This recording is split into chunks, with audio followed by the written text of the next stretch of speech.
Hello, this is Gonzalo Lira speaking to you live from Kharkov, Ukraine. And this is the Roundtable. This is number 9, I think. And I am joined by Naomi Allen. Hey, Naomi, how's it going? Going pretty good. Thanks for having me. Yeah, Naomi Allen is a graduate student and a figure on Twitter who had a long thread about her, come to Jesus moment insofar as Ukraine is concerned. It went viral, seriously viral. And so, yeah, we got to talking. She's a lovely person and invited her on. And I'm glad that you can be here, Naomi. And also we have James Lindsay, he of the famous CRT hoax papers of the, you can find him at Conceptual James on Twitter. And James, it's a pleasure to meet you finally. How's it going? It's good. Thank you. Thanks for having me. The thing that I'm really interested in talking about first is something that you've been obsessing about as of late, and very, very worthwhile to obsess on this issue is the notion of ESG in corporations. And you talked a lot about it. Could you fill in the audience about it and just tell us what it's about and why it's so pernicious? Yeah, I mean, so I'll just start off with the scary part. If you want to control the bull on Wall Street, this is what I say. You have to put a ring through its nose, and the name of that ring is ESG. ESG stands for environmental, social, and governance scoring metrics to allegedly to rate long-term investment value of a corporation. And so these huge finance industry corporations like BlackRock and Vanguard, the other big ones, Fidelity, State Street, Wells Fargo, JP Morgan Chase, et cetera, these huge financial institutions that probably should have got their asses kicked back in 2008 and 9, and then we let them off the hook, have come back with a vengeance in terms of their misfeasance. And in this case, it's in the form of creating a social credit score for corporations, which can be extended to a social credit score like they have in China for individuals, that measures how environmentally friendly they are, how socially responsible they are. In other words, how social justice or woke compliant they are, and what their governance looks like, which, I think that it's fair to say, I try to be a fair-minded person, that there's a debate to be had as to whether or not environmental policy, social responsibility, and good corporate governance are metrics that you could use to, throw into a mathematical pot and pop out an answer as to whether or not something is a good long-term investment strategy. But when you have a small number of people like Larry Fink and Klaus Schwab and Bill Gates being like 3 who sit down and decide what proper environmental, social, and governance policy looks like for everybody and force them to play along, you end up with the collapse of economies like Sri Lanka's. You end up with farmers' revolts like in the Netherlands. You end up with whatever the hell is going on in Canada, where it's blatant tyranny, because what you're dealing with then is an element or an instrument of an extremely powerful instrument of social control and financial and corporate control, which trickles down, if you will. Maybe trickle down economics doesn't work, but trickle down totalitarianism seems to have some power. And so the trick with this all is that it's not actually working with, it's not like, some really rich guy like Elon Musk or Jeff Bezos or Larry Fink is saying, this is what I think my money should be put to use for. And so I'm going to, put my money where my mouth is on social causes that I care about or environmental issues that I'm worried about. It's that Larry Fink is leveraging, because it's long-term investments and passive index fund management that they're doing. He's leveraging everybody in the world's retirement funds, their pensions. He's leveraging about $10 trillion of other people's money to push his particular environmental, social, and corporate governance measures. So if you wonder why every corporation in the universe above a certain size has gone woke, if you wonder why every university in the West has gone woke and won't budge from it, not a single deviation in any large university at all, not one experiment taking place, it's because they're not operating in a market, they're operating in a cartel environment. And that cartel environment is managed by your ESG scores, which determine, will these huge banks invest in you? Will they give you favorable interest rates or terrible interest rates? Will they take the fact that they already own controlling shares in a lot of, or significant portions of the shares of a lot of corporations, sometimes more than 30 or 40% of the shares of a corporation's stock? Will they threaten it if you don't have a high enough ESG score, we're going to sell all of your stock at once, and good luck to you on the market when we plummet your stock price, spook investors out of investing in your company, et cetera. So when you're wielding literally a quarter, I mean, the estimates vary anywhere from a quarter to a half of the world's capital Yeah. of other people's money. When you're leveraging that much money, you actually literally can operate like a cartel where, cartel might have, the boss or whatever, they put the gun to his head. They say, you're going to do what we say, blah, blah, blah, going into the whole Godfather kind of mode. Well, it's a financial gun in this case. And we will shoot your corporation financially and destroy it if you don't do what we want. And so what you have now is the means of totalitarian control under the brand names of ESG. And that's why we, the consumer, all of a sudden see wokeness everywhere and pushing the transgender ideology, and especially trans with young children and all the rest of it, because all of these companies want it. And there's something else that I don't know if you're probably aware of this, but the problem also is in the bond market, because a lot of times what they're trying to do is get the ESG score attached to their bond issuance, the corporate bond issuance. Now, large corporations, they need to issue bonds in order to do capital improvements and a whole bunch of other things. It's basically an IOU, because sometimes these big companies have such enormous need for capital that a single bank can't do it. A bank will underwrite it, but they will put out bonds to the market. And now they are trying to attach ESG to the bond markets, and that will affect their ability to get money. And so this is going to be like a cancer throughout the entire economy. And my thinking is that this is just a means. I don't think that they're even sincere about this bullshit. It seems, and you, James, tell me if I'm wrong, that it's just a mechanism of control. Would that be accurate? Like that's Larry all I think it is. Yeah. Yeah. Like, I mean, I can't read Larry Fink's. I can't read Larry Fink's mind about what he cares about, but I know that he said publicly on camera multiple times that they're interested in forcing behaviors. And so that it's an instrument of control is not ambiguous. He's actually said so. Each of those three letters, again, maybe there would be room to debate, and maybe there would be some functional value in looking at them, but they're not being debated. There's whatever Larry Fink, Club of Rome, Malthusian definition of climate change defines economic policy. Social policy is 100% woke. Governance boils down to, in fact, it's not even how your companies run. It's, are you installing political officers, ESG and DEI officers who will enforce this stuff? So basically, this is the party apparatchik is going to be supervising companies. Basically, well, I mean, so we turn to like Klaus Schwab, right, at the World Economic Forum, the executive chairman of the World Economic Forum. And so Klaus wrote a book this year called Eat the Bugs, because that raises your social score and your environmental score. So Klaus wrote a book this year called The Great Narrative for a Better Future, which is book 2 of The Great Reset. Okay. I kid you not. And he has like this whole section where all he talks about is how we have to change literally the social contract to something new. Then he goes into how they're going to change the social contract into a completely, he said we have to rewrite the social contract completely. And so what does he say? Well, we're going to do, first of all, we're going to buck what liberal democracies tend to do. And we're going to create public-private partnerships. This is Klaus's own words, to push ESG from the top down, to force corporations to want to go into the ESG measurements that they've decided to favor. And then he says, well, some might still resist. Some might only woke wash or greenwash their companies. They won't do it for real. But what will get them is also from the bottom up, because we're going to educate the younger generations, particularly the millennials and Gen Z, not to be able to know how to live in a world that's not ESG compliant. And so when you have a ESG compliant bottom up demand, he says, well, your customers, your employees, your clients, everybody in society is going to demand that you go ESG compliant. So we're going to get you from top and bottom at the same time while we rewrite the social contract to get you inside out. And so you have what Van Jones said when he was the green job czar for Obama. Van Jones said, we have a movement to change things. We've got the top down, but we need you to get the bottom up, and we're going to do this top down, bottom up, and inside out. And that's exactly what they're using ESG to do, with the social credit score applying not just to corporations, but individuals in the long run. Once that requires them to have control of digital currencies or something.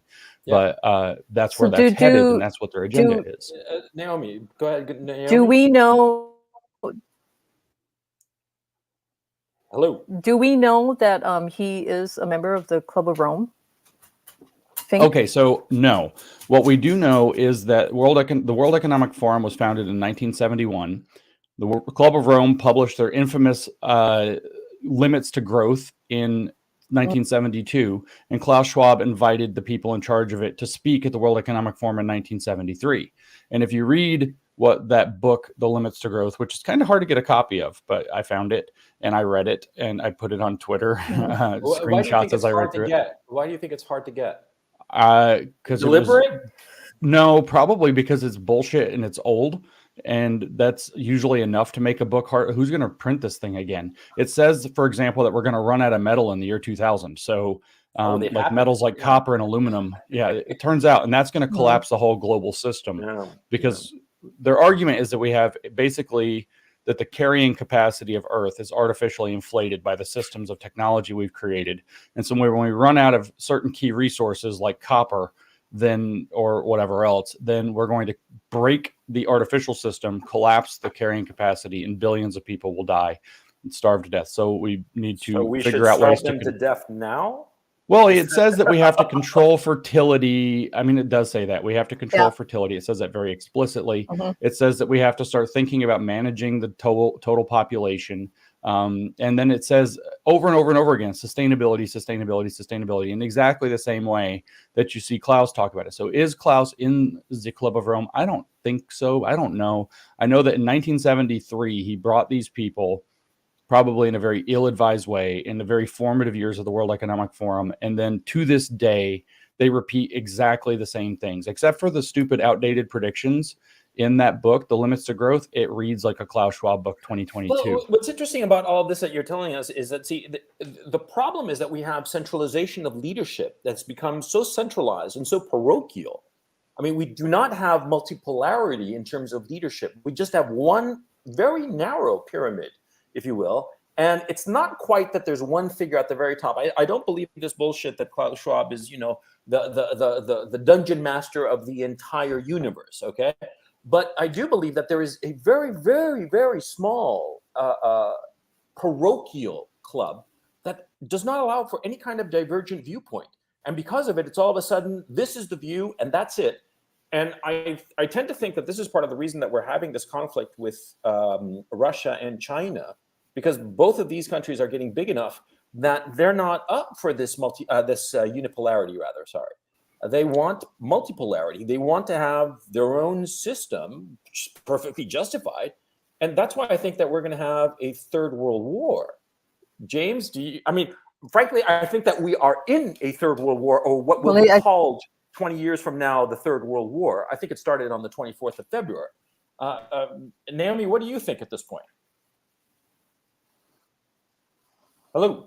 I mean, I'm familiar with the Club of Rome and hi, I'm familiar with Club Rome, and their stuff terrifies me. They have this utopian vision, and Naomi, I think it might be better if they're really into population control, and they think that human beings are. Naomi, I think that would be better to your video. I think is eating up your bandwidth because you're breaking up. Hello? Yeah. Anyway, like I was saying, I mean, do you agree that this, James, that this unipolarity is what is causing this geopolitical crisis that we're seeing across the board? I mean, because that's what generally, it seems like to me. Yeah. Generally, yes. I mean, these people are also provocateurs. They're very blatantly pushing this, but then it's a little more complicated because Larry Fink. We talk about Larry Fink, we talk about the ESG, and we talk about how much control he's exerting over Western markets. And then we realize that most of his assets are banked in China. And so there's some weird connection between he and China. The World Economic Forum just said that they were going to redouble their efforts to make a link to China. And then I said 1973, they bring in, the Club of Rome to the World Economic Forum. But by the later 1970s, they wrote a book called in 2010 or 11 called World Economic Forum, the First 40 Years. And they tell you year by year all the crazy things they did.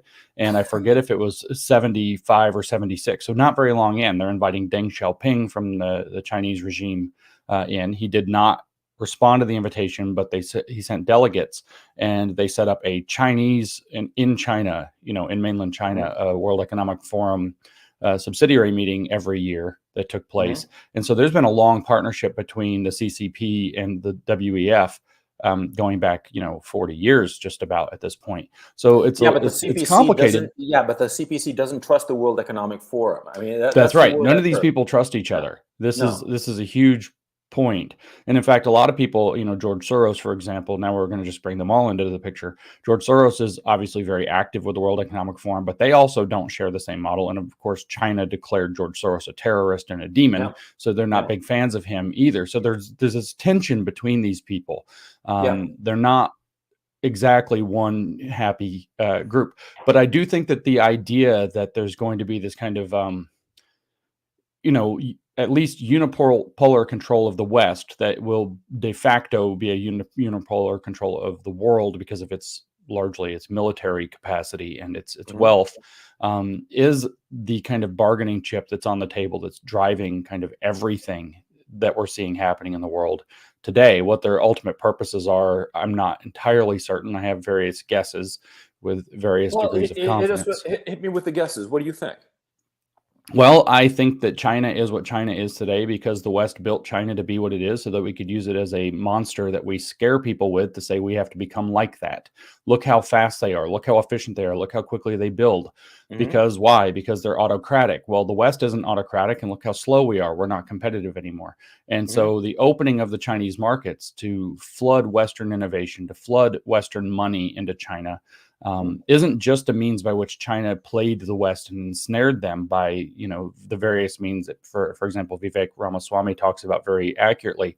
It was also a deliberate plan to build up the great enemy that we would have to transform ourselves in order to compete with. Well, have they written about that specifically? Because that seems a bit of a stretch, to tell you the truth. That's a very Kissingerian kind of flavored thing to do. And then you look at who his partners in crime were. Of course, he mentored Klaus Schwab. He mentored Hillary Clinton. It starts getting really dark and dreary at that point very quickly. So I suspect that, like I said, I don't have firm answers. I have suspicions that I see a very 1984 Oceania has always been at war with East Asia, and Oceania has to be built because East Asia has been built and we have to respond to it kind of move. But I might be reading a little too much George Orwell into the world. It fits with the so-called left-wing dialectical framing of the universe, which they believe that, dialectical opposites have to be placed into conflict with one another to resolve their intrinsic contradictions. And that's how we get a better synthetic universe. A communist fascist China with the communism in charge and a fascist communist West with the fascism in charge would fit dialectical opposites as a model. So people who think in terms of this, I don't know, geopolitical alchemy would think that way. But whether that's what's actually happened, I don't know. There's, the more kind of, on its face analysis as well, that you have these major powers that are each jockeying for their own advantage. But they also have to play the frenemy game because each one is so powerful that they can't just, give the middle finger to whatever and end up getting themselves locked out of the system they need in order to gain power. You see this always, for example, with communists, that they don't lock themselves out of the system of power. They infiltrate it and subvert it from within, because if they did, they wouldn't have any resources to operate. So I don't know. There are many things happening, and I don't actually know which thing is the driver. I just know that totalitarianism is making a bid. And then you said World War III, and you say that it started in February with this particular invasion. Yeah. And I hate to rain on your parade, but I think it's been a political war that qualifies. It's been going on since Munich in 2007. That's when I think. Yeah, it's been going on for a while, and it's been largely a psychological and political war. Yeah. And there are reasons to pick various dates in this. Exactly. The February 24th obviously marks one. Whatever the hell date they declared things coming out of Wuhan might mark another for many people. There are a lot of places on the calendar that we could say, but I don't think it's ambiguous that we're in a global conflict at this point. That's primarily a psychological and political conflict in the sense of political warfare, which most people don't know about, propaganda. I think that it's kind of like, after September 1st of 39, there was the so-called phony war, which the Germans called the Sitzkrieg, right? Which is just basically waiting around and positioning yourself to the moment, where you actually go head to head. And I do believe that in a very real sense, we're in that period of Sitzkrieg between the United States and China and Russia. Because I can tell you with some knowledge that the Pentagon is completely freaked out by the Russians because they can't believe their eyes insofar as what the Russians have achieved militarily here. Because this is not being transmitted in the West at all. But what's happened is that the Russians, when they started on February 24th, they used their second string gear. It was not their top gear, not their best air defenses, not their best tanks, not even their best troops in many cases. They've been holding back a lot, and only very carefully have they used like their top tier weapons for very specific reasons. And the one I'm thinking of specifically was the attack on Yavoriv, which is a town just to the west of Lviv, about 20 miles, less than 20 miles from the Polish border. I mean, like way on the western end of Ukraine, right? And what happened was that it was early March, I believe the 7th or around there, or perhaps the 11th. I always forget the date, but it doesn't matter. The point is, there in Yavoriv, it was a staging area for NATO. And right then and there were 400 foreign volunteers, all NATO. They were all either NATO or contractors who had been previously in NATO and were working for private contracting for private military contractors. And they were there staging. They had about 400 million. The estimates are as high as $500 million worth of gear, different weapons and stuff. It was basically light infantry. And they were getting ready to be the first ground troops, NATO ground troops, to prepare the way for a big NATO entry. And what happened is that they got wiped out. They got wiped out in a missile strike. And what freaked out the Pentagon, and why the Pentagon has been the one refusing to put troops into Ukraine, and we've gone 6 months and no NATO troops anywhere near, right? Random guys here and there and CIA critters running around, but no troops because the Russians, fired a salvo, including hypersonic missiles, at this Yavoriv, and hit it so hard in the middle of the night. And what freaked out the Pentagon was that, number one, they didn't see them coming. They saw them at the final minute when it was like, seconds before impact, number one. And number two, it killed everybody. It killed all 400 odd men and destroyed the vast majority of that equipment. And apparently the equipment that was unscathed or relatively unscathed was kind of like useless because the parts of it had been destroyed. So it was sort of like, scrap metal, basically. And so that frightened NATO. That's why this war hasn't expanded, but it was supposed to expand. And that's what's really interesting and really scary. These guys are playing with fire. They're not fucking around. And this whole Pelosi thing of going to China, for instance, it's just part of this whole thing. Or do you see it different, or how do you see it? I mean, there's the possibility that Pelosi's going and trying to make some kind of a deal for herself to enrich herself, of course. But I think that's the second tier reason. But yeah, it's there. It's on their list of things to do. Yes. No, I broadly agree with that. I broadly agree with that. There's a whole lot of unnecessary provocation going on, and the question is, exactly why that's occurring. If the world building architects over here. It's funny. I've stopped identifying them as the United States. I see them as a parasitic growth on the side of the United States. But yes, I agree.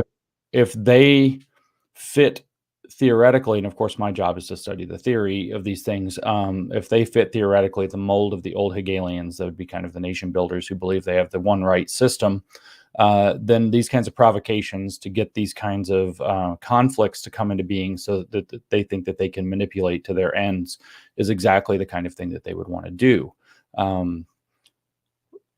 So I think that your analysis is probably pretty spot on in this regard. But they're going to continue to provoke. Of course. Want war. They want war. They want the degradation of the West in comparison to the global East and the global South. They want power, but they don't want the power to be located in the hands of people. They actually want the people to be largely disenfranchised, I think. The goal is to have... Don't they realize that their own power rests on the fact that the people are holding them aloft?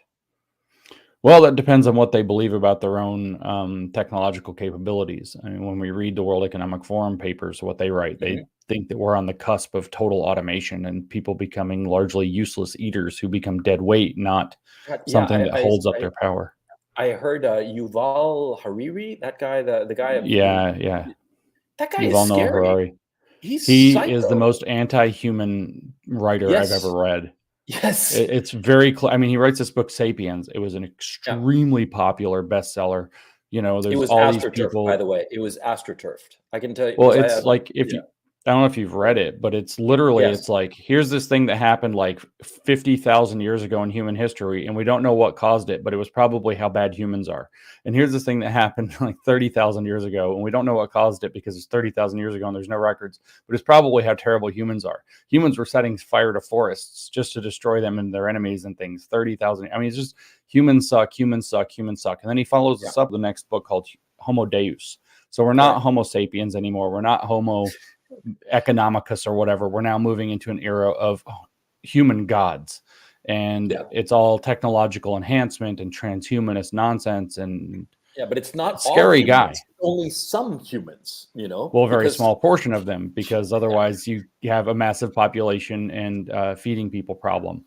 And so, very small set of elect or elite or whatever the proper term is that get to usher in this godlike state or enjoy this godlike state. And maybe you manage populations of subhumans who are not Homo Deus. They're just boring old Homo sapiens for whatever purposes where, you know, you need somebody outside of the robots to do a couple of things. But it's really a grim picture. As breeding stock, maybe to figure out who the next round of geniuses that get to be allowed in will be. I don't know. But yeah, it's a dark vision that these guys have. And so when you read their papers about this, you know, you get this idea that what you're looking for is ineffectively a very small managed global population of an utter serf class that basically the machines are going to do all the work. Tech feudalism. It is. It's techno-feudalism. It's really, it's really, I mean, I just even saw a video, one of the World Economic Forum guys, something Van Houten, I forget which country Van Houten represents, but he's doing a World Economic Forum video. He's this big business guy, and he's like, well, we got to think about property rights. Why on earth would I sell you the thing, whatever, you know, the product, when all you want is the benefits of the product? So if I can retain the ownership of the product and just sell you the benefits of the product, isn't that a more sustainable model? You will own nothing and you will be happy. Like literal serfdom.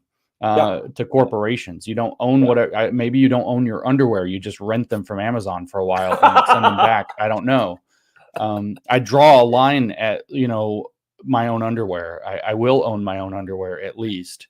And if otherwise, I will not be happy. I can't mimic, you know, the Kissinger-esque kind of like German. Sie will rent the underwear.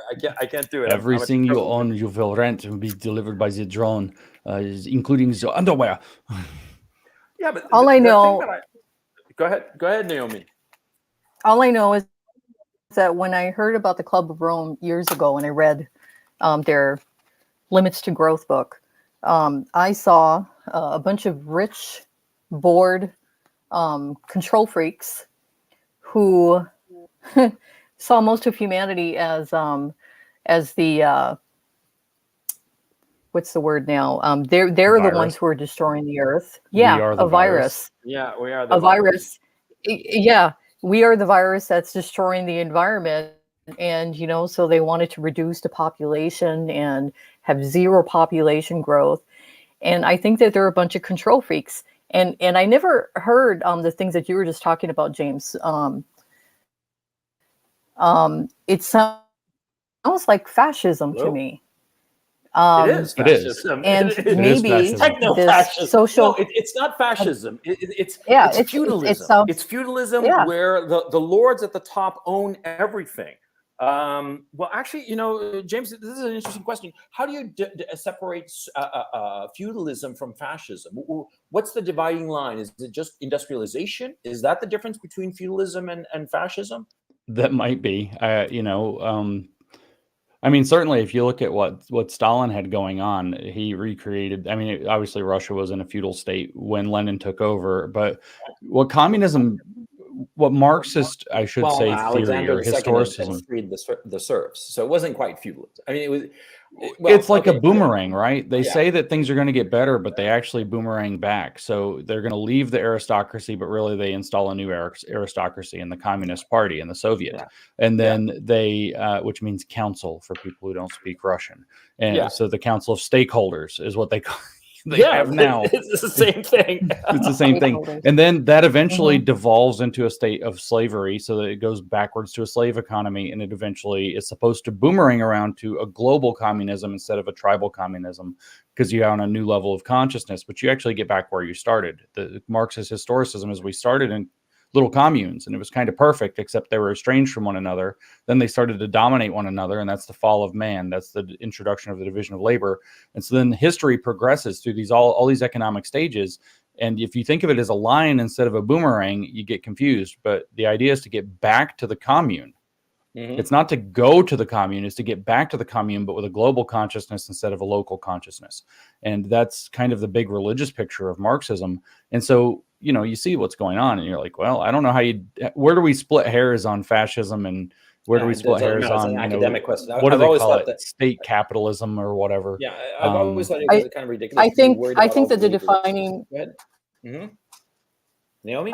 I think that the defining line is I think the defining line is the amount of individualism that's allowed. Which the goal is zero. Yeah, exactly. Yeah. I mean, you know, and so where you said, by the way, with the Club of Rome, that they're a bunch of control freaks or whatever, I will add, not that it's a bit redundant, I will add that from my reading of their history, which is cursory, I don't want to give you this impression like I'm a super expert in that specific group or topic. It looked like it was a bunch of weirdos who recruited a bunch of MIT scientists. And there's nothing in the whole world worse than a bunch of kind of disconnected nerds who are allowed to play in their computers and allowed to play in their ideas with huge amounts of weirdo money behind them. And so the influence on all of what we're dealing with of disconnected academics who've just had money dumped on them, and it's like dumping kerosene on a open fire. The amount of weirdo academics who are like, I mean, my friend calls it living in perfect idea land. They live in this kind of perfect land of ideas where, we could build a model, and then we could model the world after the model that we built on punch card computers in 1970 about running out of metal in 20 years. We could do this. Oh my gosh, if we could just get everybody to follow, if they could just get everybody to know exactly what the climate science says, and we'll all drive electric cars. Everybody would want to. And I mean, it's what's literally weird is that they don't seem to understand the secondary and tertiary consequences of their policies. I mean, like, for instance, they talk about having all of these electric cars, right? But there aren't enough accessible rare earth metals to create the batteries for all these cars that would replace the internal combustion engine. And on top of that, I have some experience with renewable energies. You know, all of these electric cars and all the rest of it, at the end of the day, they cause more environmental damage. The more CO2, more toxic byproduct by the manufacturer of the car itself and by the electricity needed to do it, assuming that you don't go nuclear. Because also, parenthetically, they have this allergy to nuclear, which I find weird, and I'd like to discuss that. But going back to it, they have this notion that, electric cars will just magic themselves there, and the electricity to power these electric cars will also just magic itself. They don't seem to understand the secondary and tertiary consequences of their actions. They just look at the thing right in front of them. It's a weird kind of short-termism and an inability to imagine a future off of your decisions. There's that in the IQ test. There's a question, a conditional question of I forget how it goes. You know, like, imagining yourself if you hadn't done something in the past, where you would be today. And it's actually supposed to be a dividing line between those people who are actually intelligent and those who aren't so fortunate, right? It seems, frankly, a kind of retardation that they have, that they cannot see the secondary and tertiary effects of their plans. I'm sorry. I think they're the most dangerous people in society, frankly. And so I agree with many analysts who have said that, you know, academics need to be doing what they're doing. We need to have these explorations, build your model, put forth your case, argue it out, and give you no power whatsoever. And that's why one of the reasons technocracy is so dangerous. Models are wrong. That's right.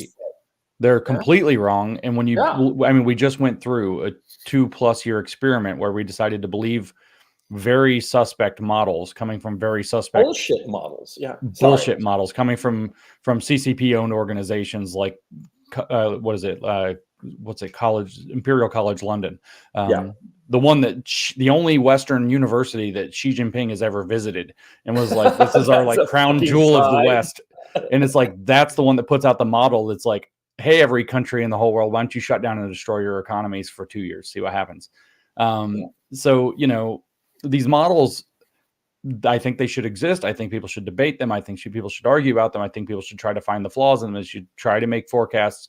But do you set large scale policy based on them? No, absolutely not. These people can have no power, no access to power. And that's where, when we talk about like these forecasters at the Club of Rome, same thing. Their model, I mean, I read their damn book. It said that we're going to run out of metal. Yeah, let me go back a little bit thing to what you said. You said that, you know, these guys who create these models should not have access to power. I agree. But the problem is that the people who actually do have power don't have any judgment. And that's the thing that I find deeply disturbing, because we can blame the bureaucrats, we can blame the modelers, we can blame the scientists, academics, we can blame them till the cows come home. But the guys who actually make the decisions, who actually implement policy, they seem, this current generation, and I've noticed it over the past 25 years, that they have zero real world experience. And more importantly, zero judgment of that, you know, there's that famous saying that, you know, in theory, there's no difference between theory and practice. In practice, there is. And it's like all of these guys who are in leadership positions are just theorists who have never actually done anything. They've never had any kind of executive authority. Barack Obama was a community organizer, a low-level councilman or whatever he was in Illinois, and then U.S. senator, and then president, but he never ran anything. And, you know, you got a guy like Jake Sullivan, for instance, who's basically implementing his version of U.S. foreign policy. The guy has hopscotched from college to graduate school to think tanks, back to graduate school again, back to think tanks, and now he's running the National Security Council, where 30 years ago you had a guy like Brent Scowcroft. Whatever you might have thought of his policies, the guy was in combat in Vietnam. He had like some notion of the use of force, the use of diplomacy, how to carry out a coherent foreign policy. Whereas the crop that we have today, it's all books, it's all bullshit. And the worst, and sorry to go on this rant, but the thing that bothers me the most is that, see, they think that reality is whatever they say it is. They discount truth, reality, and they basically seem to be saying, well, reality is whatever narrative we can construct that seems, you know, that seems sellable. I find it, I'm shocked by it, and I think that so many of the problems that we're currently having in the West are because of these goddamn people, and they're the ones with power. How do we change them? That I don't know. I heard Ron DeSantis say something in person the other day. He was giving a talk. I wasn't just hanging out with him or something. But he said that he feels like it's very important. His leadership style, he said, is that he doesn't subcontract leadership to different bureaucratic entities or whatever. And I think that more people need to start thinking about that. And we need to start thinking in terms of putting people in power who are actually leaders, who are going to make executive decisions, who do have real world experience, because we've allowed ourselves to kind of go down this very bookish, very technocratic, very theoretical path. And we can see it's collapsing economies. It's not working out. ESG in theory might work like really as a charm to plan long-term investment, but in practice, in reality, you now have Sri Lanka in destruction. You have countries across Europe in revolt. You have Canada deciding it's just going to say, look how bad that is. Let's do it. This is Canada. This is Canada. Yeah, exactly. And so, you know, I think that, I don't know. I think that we've been comfortable and we've been asleep, and we've been electing people who look good and sound good, but who ultimately give away the power to these dorks who shouldn't have power, because every dork is a totalitarian at heart, I think. Yeah, but there's also another problem, is that a lot of these guys, since they've never had actual power, actual responsibility, of their skin in the game insofar as potentially being harmed by a negative result of some project that they're doing, that they're afraid. And so it's because it's quite natural. If you've never driven a car before, the first time you sit behind the wheel, you're scared. You don't want to crash. Even if you're in an empty parking lot with nobody around, you're going to be stressed out because you've never driven.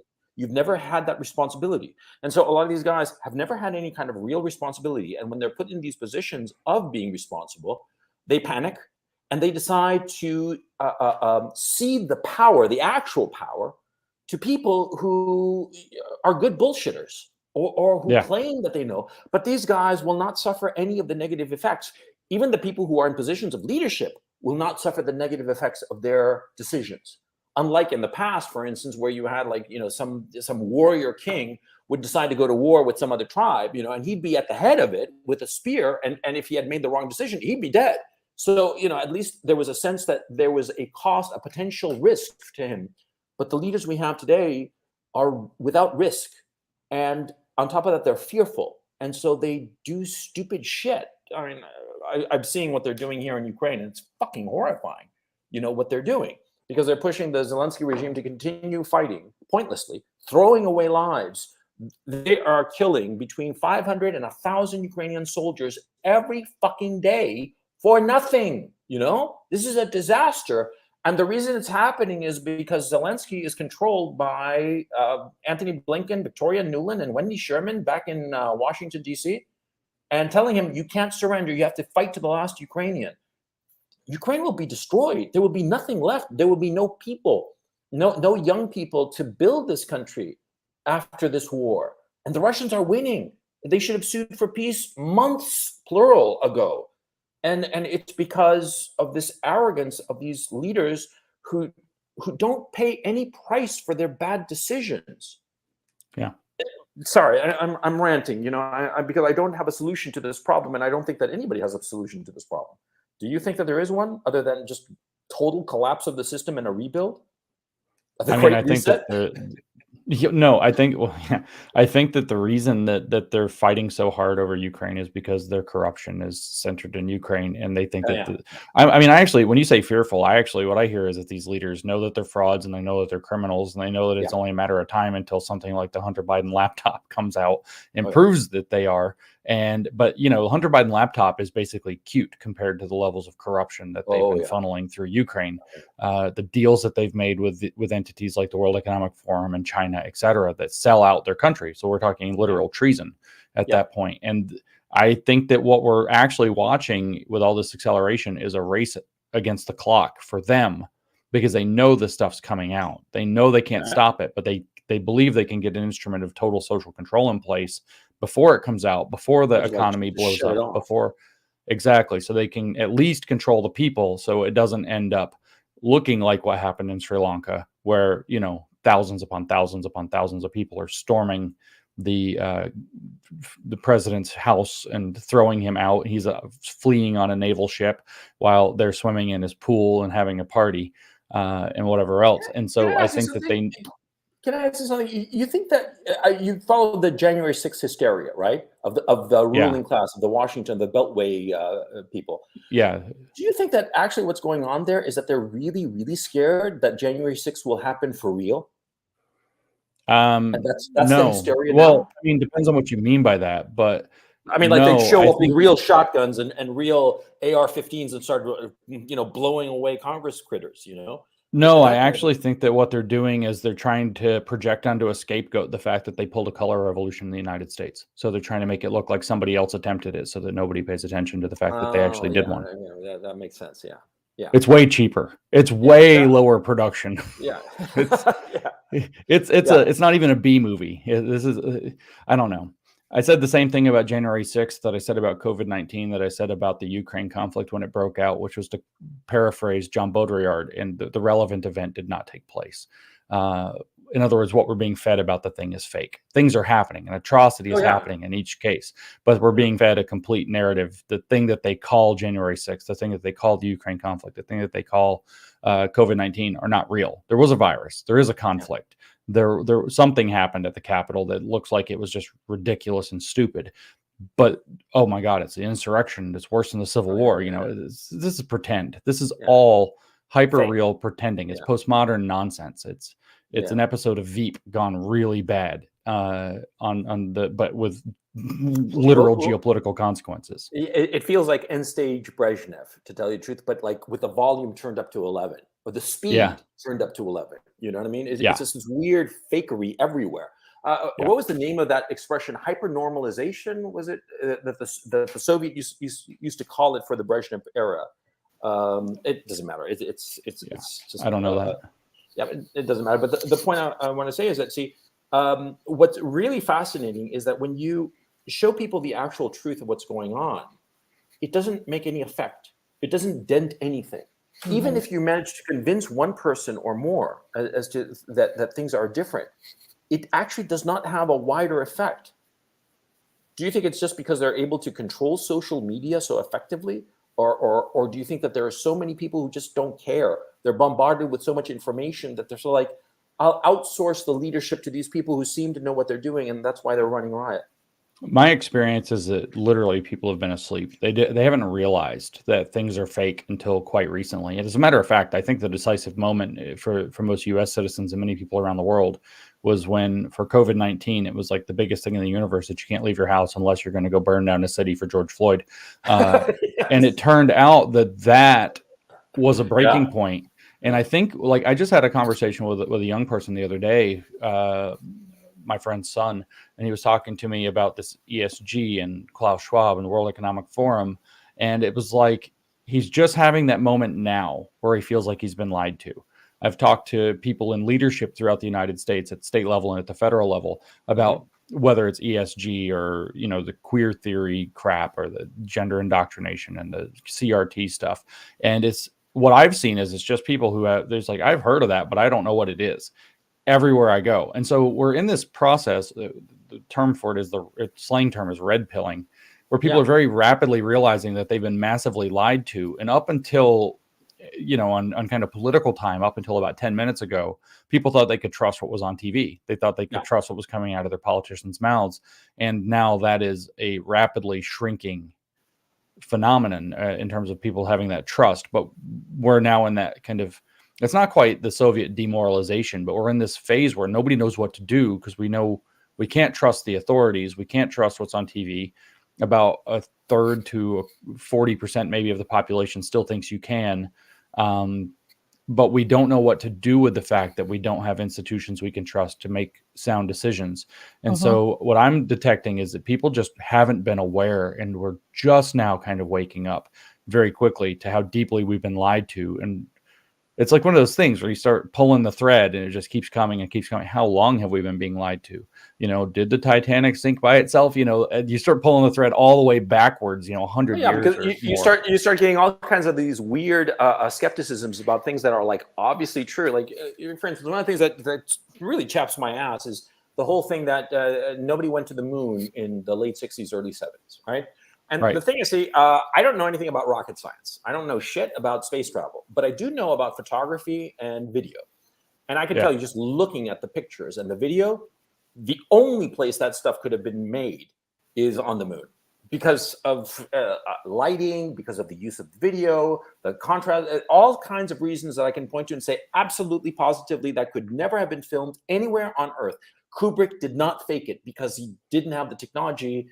It was the only way to shoot that stuff was on the moon. Ergo, they must have gone to the moon, right? Yeah. Irrespective of what you think of, you know, the Atlas rocket or whatever. And the thing is, see, they question that. And like I said, there's so much evidence, but this skepticism is getting to a point where it's just, you don't believe anything. And no society can exist when it believes in absolutely nothing, when it pathologically questions every single tenet of existence. Either you just have a complete mental breakdown, or you just break down and then reassemble. I don't know how it is, but you see what I'm saying? I do understand the red pilling, but I think that the red pilling at the same time goes to extremes. And when it goes to these extremes, it disqualifies the people who are pushing it. And also, I think, too, that there are many people who have a vested interest in pushing people to extreme beliefs so as to disqualify. I've always thought that, Yeah, I've always thought that 9/11, there was Yeah. some hinky stuff going on. And I think that whoever was pushing that hinky stuff was financing all these 9/11 truthers. Because now they're saying that the planes didn't even hit, that it was all video editing and special effects, which is just patently absurd, right? But they're saying that, and there are enough people who are believing it. And so it's just like, you know, games within games. I'm not expressing myself particularly I had this well. conversation with somebody last night. I mean, so I definitely agree with you that it is in the best interests of the people who are doing some degree of misfeasance in these different circumstances to make the, you know, either scary or reactionary or positively nutty ideas get pushed further and further and further up, turn the volume up on those. So it discredits any actual investigation into the real details of whatever, you know, inappropriate behavior was taking place. So yeah, I had this conversation with somebody last night. As a matter of fact, it's just something that you have to be so discerning about and so cautious about before you jump onto anything these days. It's very difficult. This is, in fact, you know, the state of demoralization that the Soviets bragged they were going to bring to the West to undermine it. And here we are. Working. It's working very well. Working. Yeah. Because look, I don't see any leader on the horizon, and I think that any leader that seems capable. I mean, like I look at DeSantis, who seems very capable. I don't have anything either for or against him. He just seems like a capable guy, and he seems fairly straightforward. I don't know if it's just all a facade, or if it's bullshit, or if it's for real. But let's take him at face value. If I take him at face value, I have the suspicion that he's going to get fucked over somehow. That they're going to find something to totally derail him. They'll find some tweet from 20 years ago, you know, saying that, oh, you know, I don't like red apples, I like green apples, and oh, that's sexist and transphobic, and then all of a sudden his career is totally derailed. One possibility. Or the other possibility is that the guy is, you know, a kind of like controlled opposition. And it's sort of like it prevents you from trusting anyone and getting behind them. And I think that that's the worst part of this whole situation. You can trust no one. And it's so demoralizing. Look, I can tell you the other day, I was interviewed by a journalist, fairly well-known guy who's supposed to be alt, who's supposed to be edgy, you know, and I realized that the guy was controlled opposition because I fed him some information that was just so yummy. And it was like, you know, and then I started reading some of the things he'd written because I was going off his reputation. But then I actually started looking into the stuff and I realized this guy isn't edgy. This guy is controlled opposition. This guy is faking being rebellious and edgy and, you know, edgelord and shit like that. But at the end of the day, what he really is he's the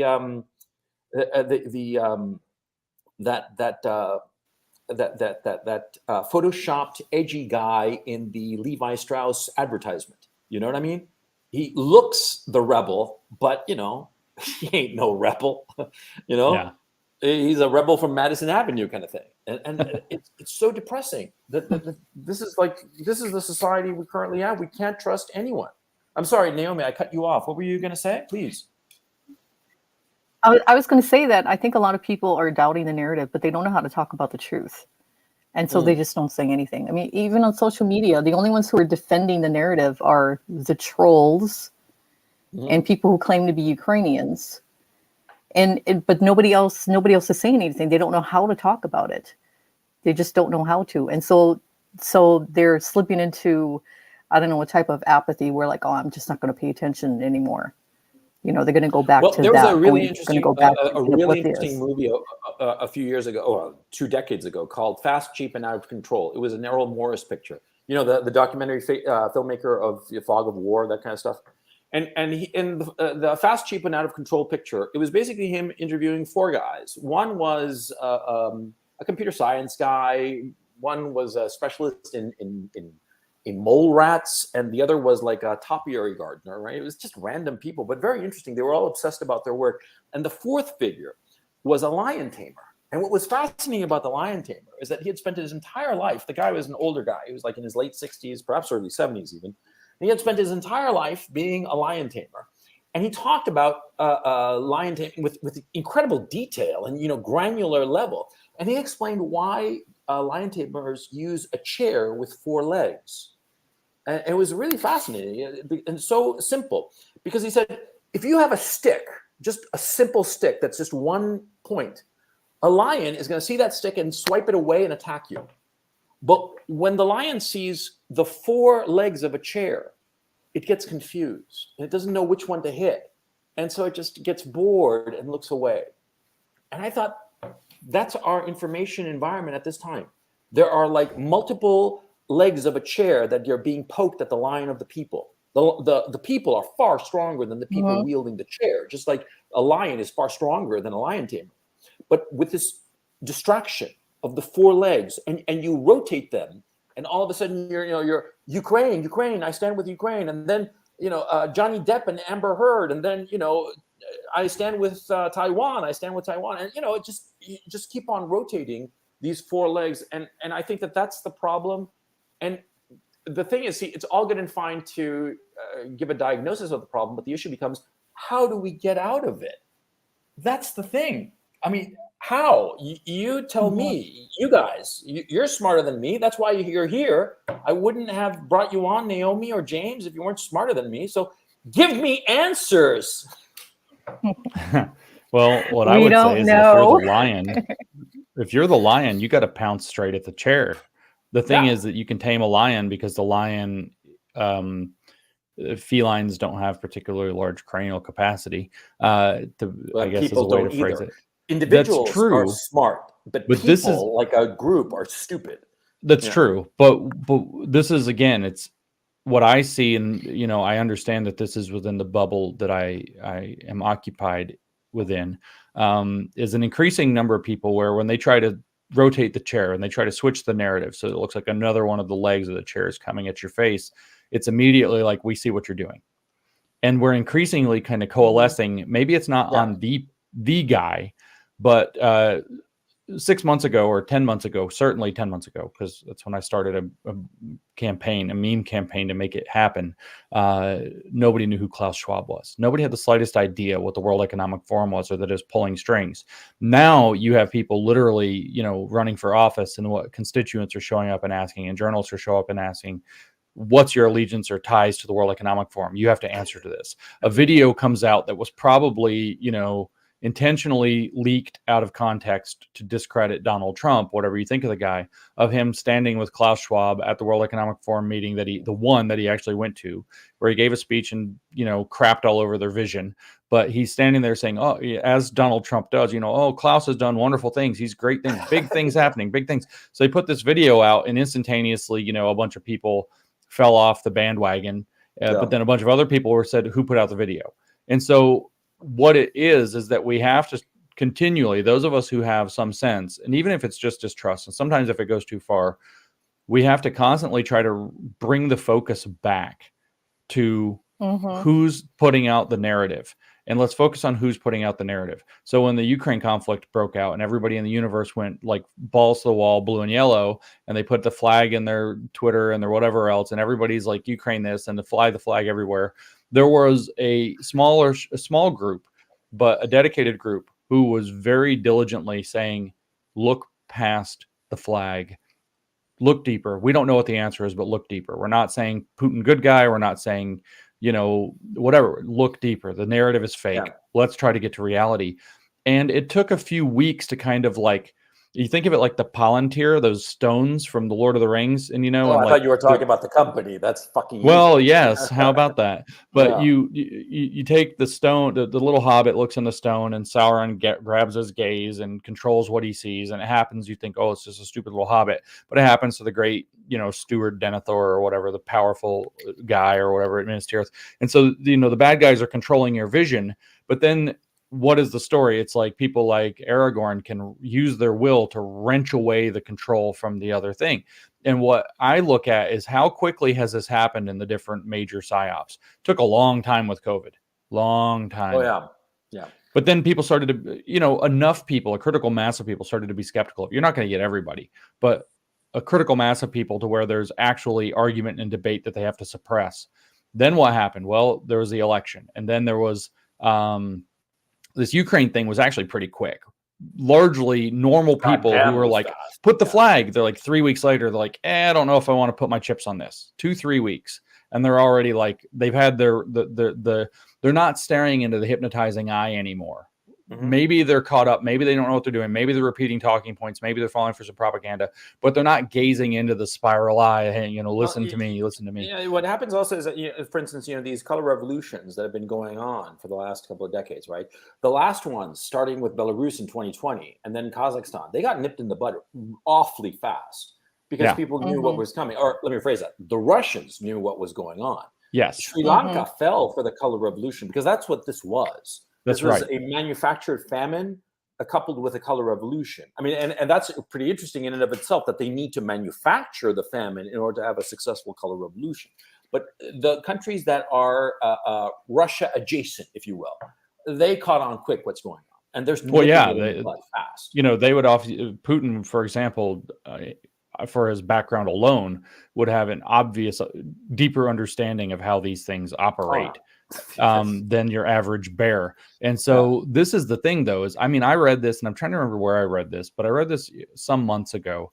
It was that there was an analysis done by the Chinese intelligence in the 90s that said that essentially the United States and the other Western powers are so degraded in their ability to detect political warfare as to believe that they have no defense against it whatsoever. And so, in other words, we have no defenses against psyops. We have no defenses against, social media campaigns or media campaigns or whatever that overwhelm us. But when you bring up these examples, it's clear that once you become a bit savvy to what that is, there is a defense. And what that is, in other words, is that the lion can figure out, wait, there's just a flimsy chair between me and this dude that's made out of lunch meat, and let's get him.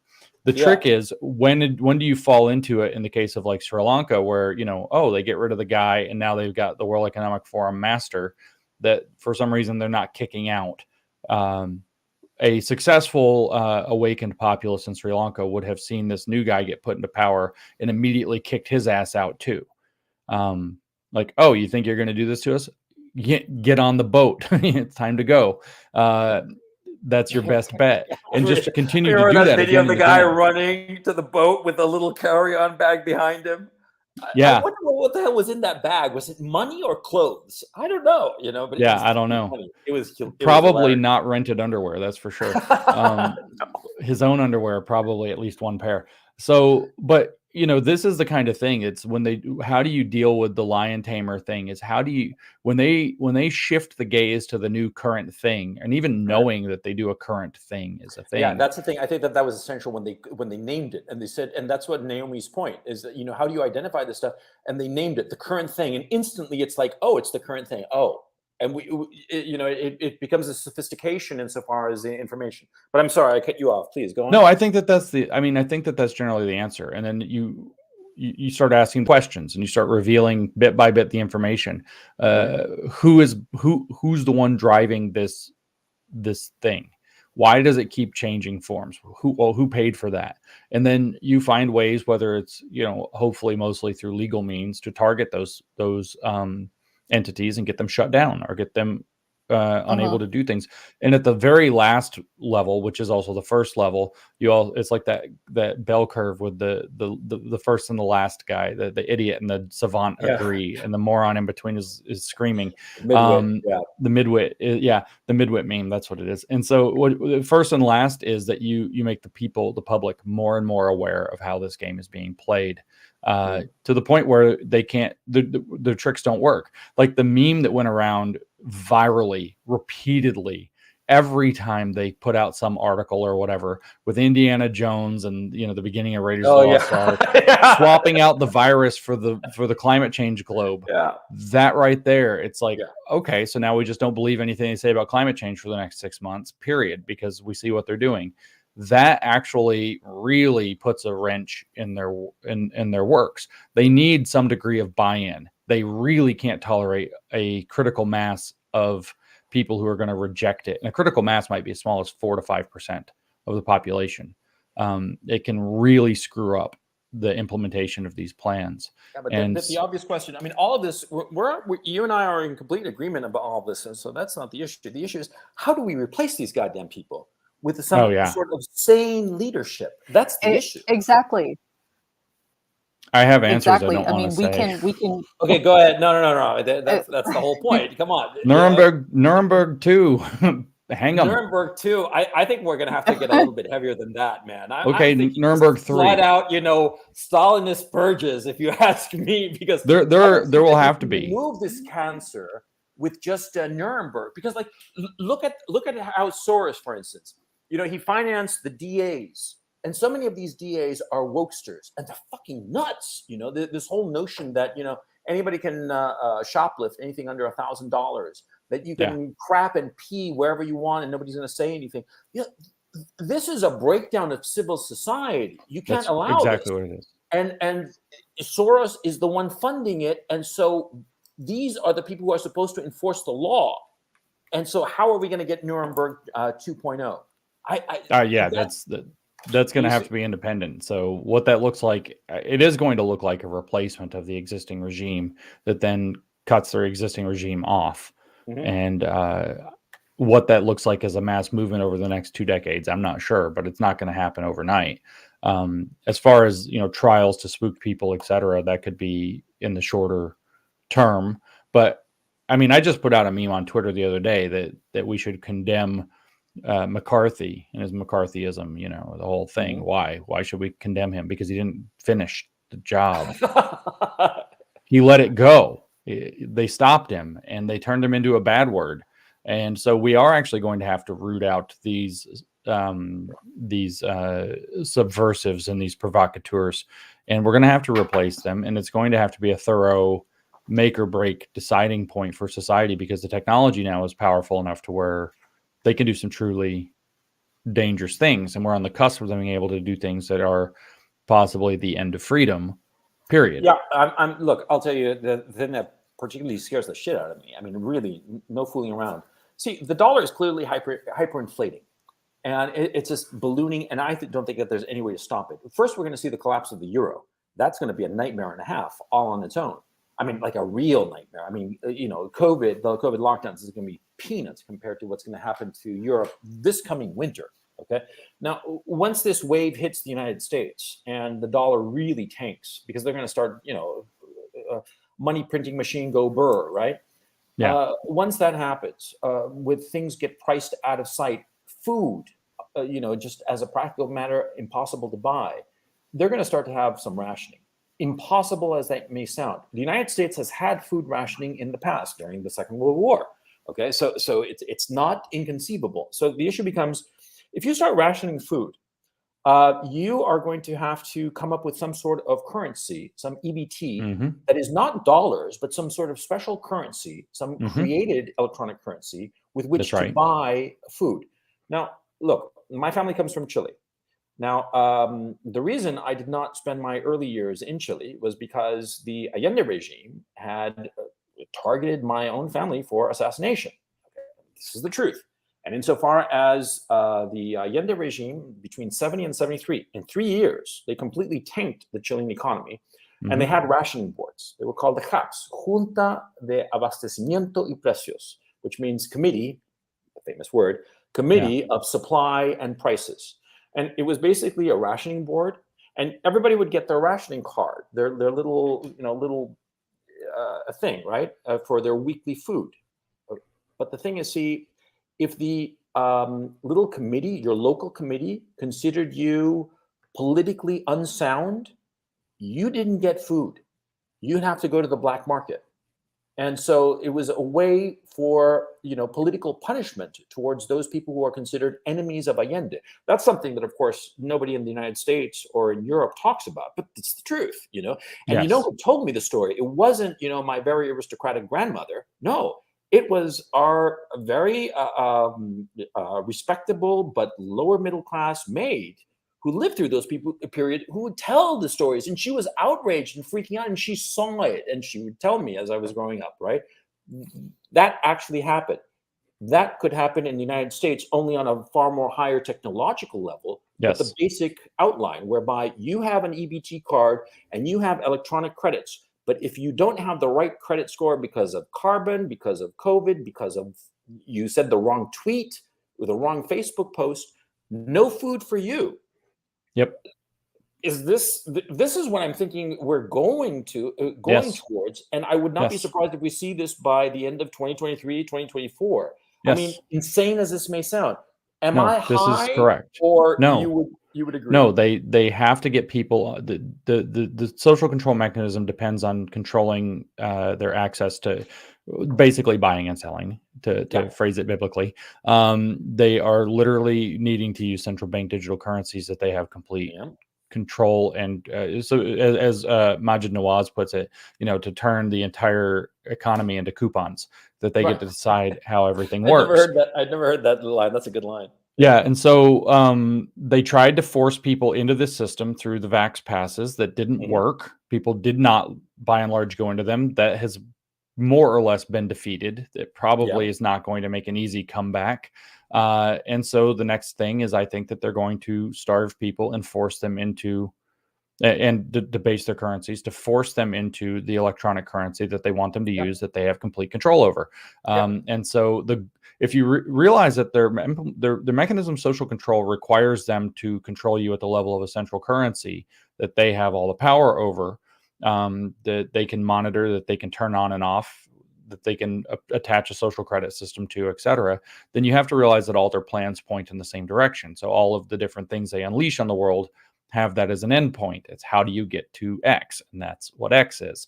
And so the virus was supposed to get us to X. It didn't get us to X. So now starvation will get us to X. We'll do famines and rationing to get us to X. Yeah, because also there's something else. And how can I put it? I don't believe in conspiracies. I've been fortunate enough or unfortunate enough to meet a lot of very powerful people and a lot of rich people, and they have the attention span of a fruit fly. And it's very difficult to get 2 or 3 or 4 of them to coordinate to do something unless their immediate best interests are at play, or an obviously, little treat is waiting for them, right? And so the notion that they are in cahoots and it's all like a big conspiracy, I've always been like, I don't really buy it. But at the same time, I see shit that I think is just bizarre. For instance, all of these fires at food processing plants, and it's always the same. It spontaneously goes up. No victims, no dead people, but it always just burns to the ground, and it's just so many. On 4chan, you're probably on 4chan. I'm guessing, right? I am actually not, believe it or not. Oh, really? Oh, I think I've looked at it like one time. I don't even know what a chan is. I am actually far more. Life itself. What can I say? Doesn't matter. The point is, it's a serious point. Some guy on Pole, some beautiful autist, made the trouble of doing like a list of all the plants that have burned up. We're up to the hundreds. Okay, like something like 300, 400 at this point. Quite apart from the fact that, like, for instance, in Canada, a couple of months ago, this 46 cars of potash spilled over. And it's like, how the fuck does that happen? Exactly that thing that is so necessary right now. And it's, whoa, where did Naomi go? Shit, she says Naomi? She's having technical difficulties with her internet, so she's popping out. Oh, shit. Okay. Well, Naomi, hop back on as soon as possible. We really miss your company. But what I want to say is that, I don't believe in conspiracies, but all this shit piles up, and I say, dude, it can't be anything other than a conspiracy. You know what I'm saying? You start to run out of benign explanations. The coincidence only goes so far. Yeah, exactly. And so I forgot the point that I was reaching for. Naomi's tech issue threw me off a bit. Where did you read her? Oh, there it is. I'm sorry about that. I'm a bit of a tech boomer. Her internet keeps crapping out. Okay. Naomi, pop back on, because we certainly appreciate you and we miss you, and we want to get to your come to Jesus moment insofar as Ukraine is concerned. But anyway,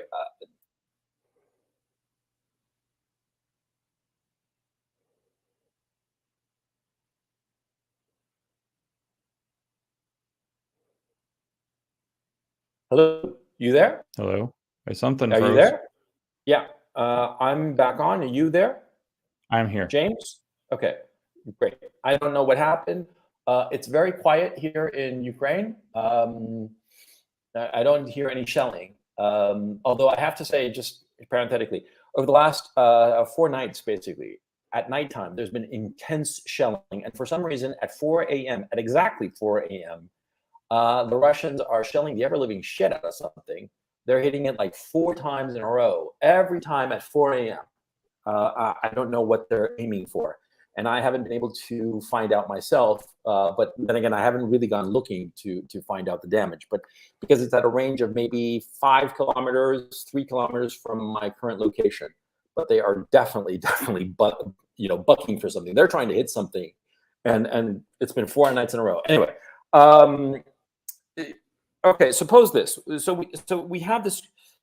I guess what I'm asking, the question I want to know is, what kind of world do you believe these individuals envision for themselves at the end of all these crises?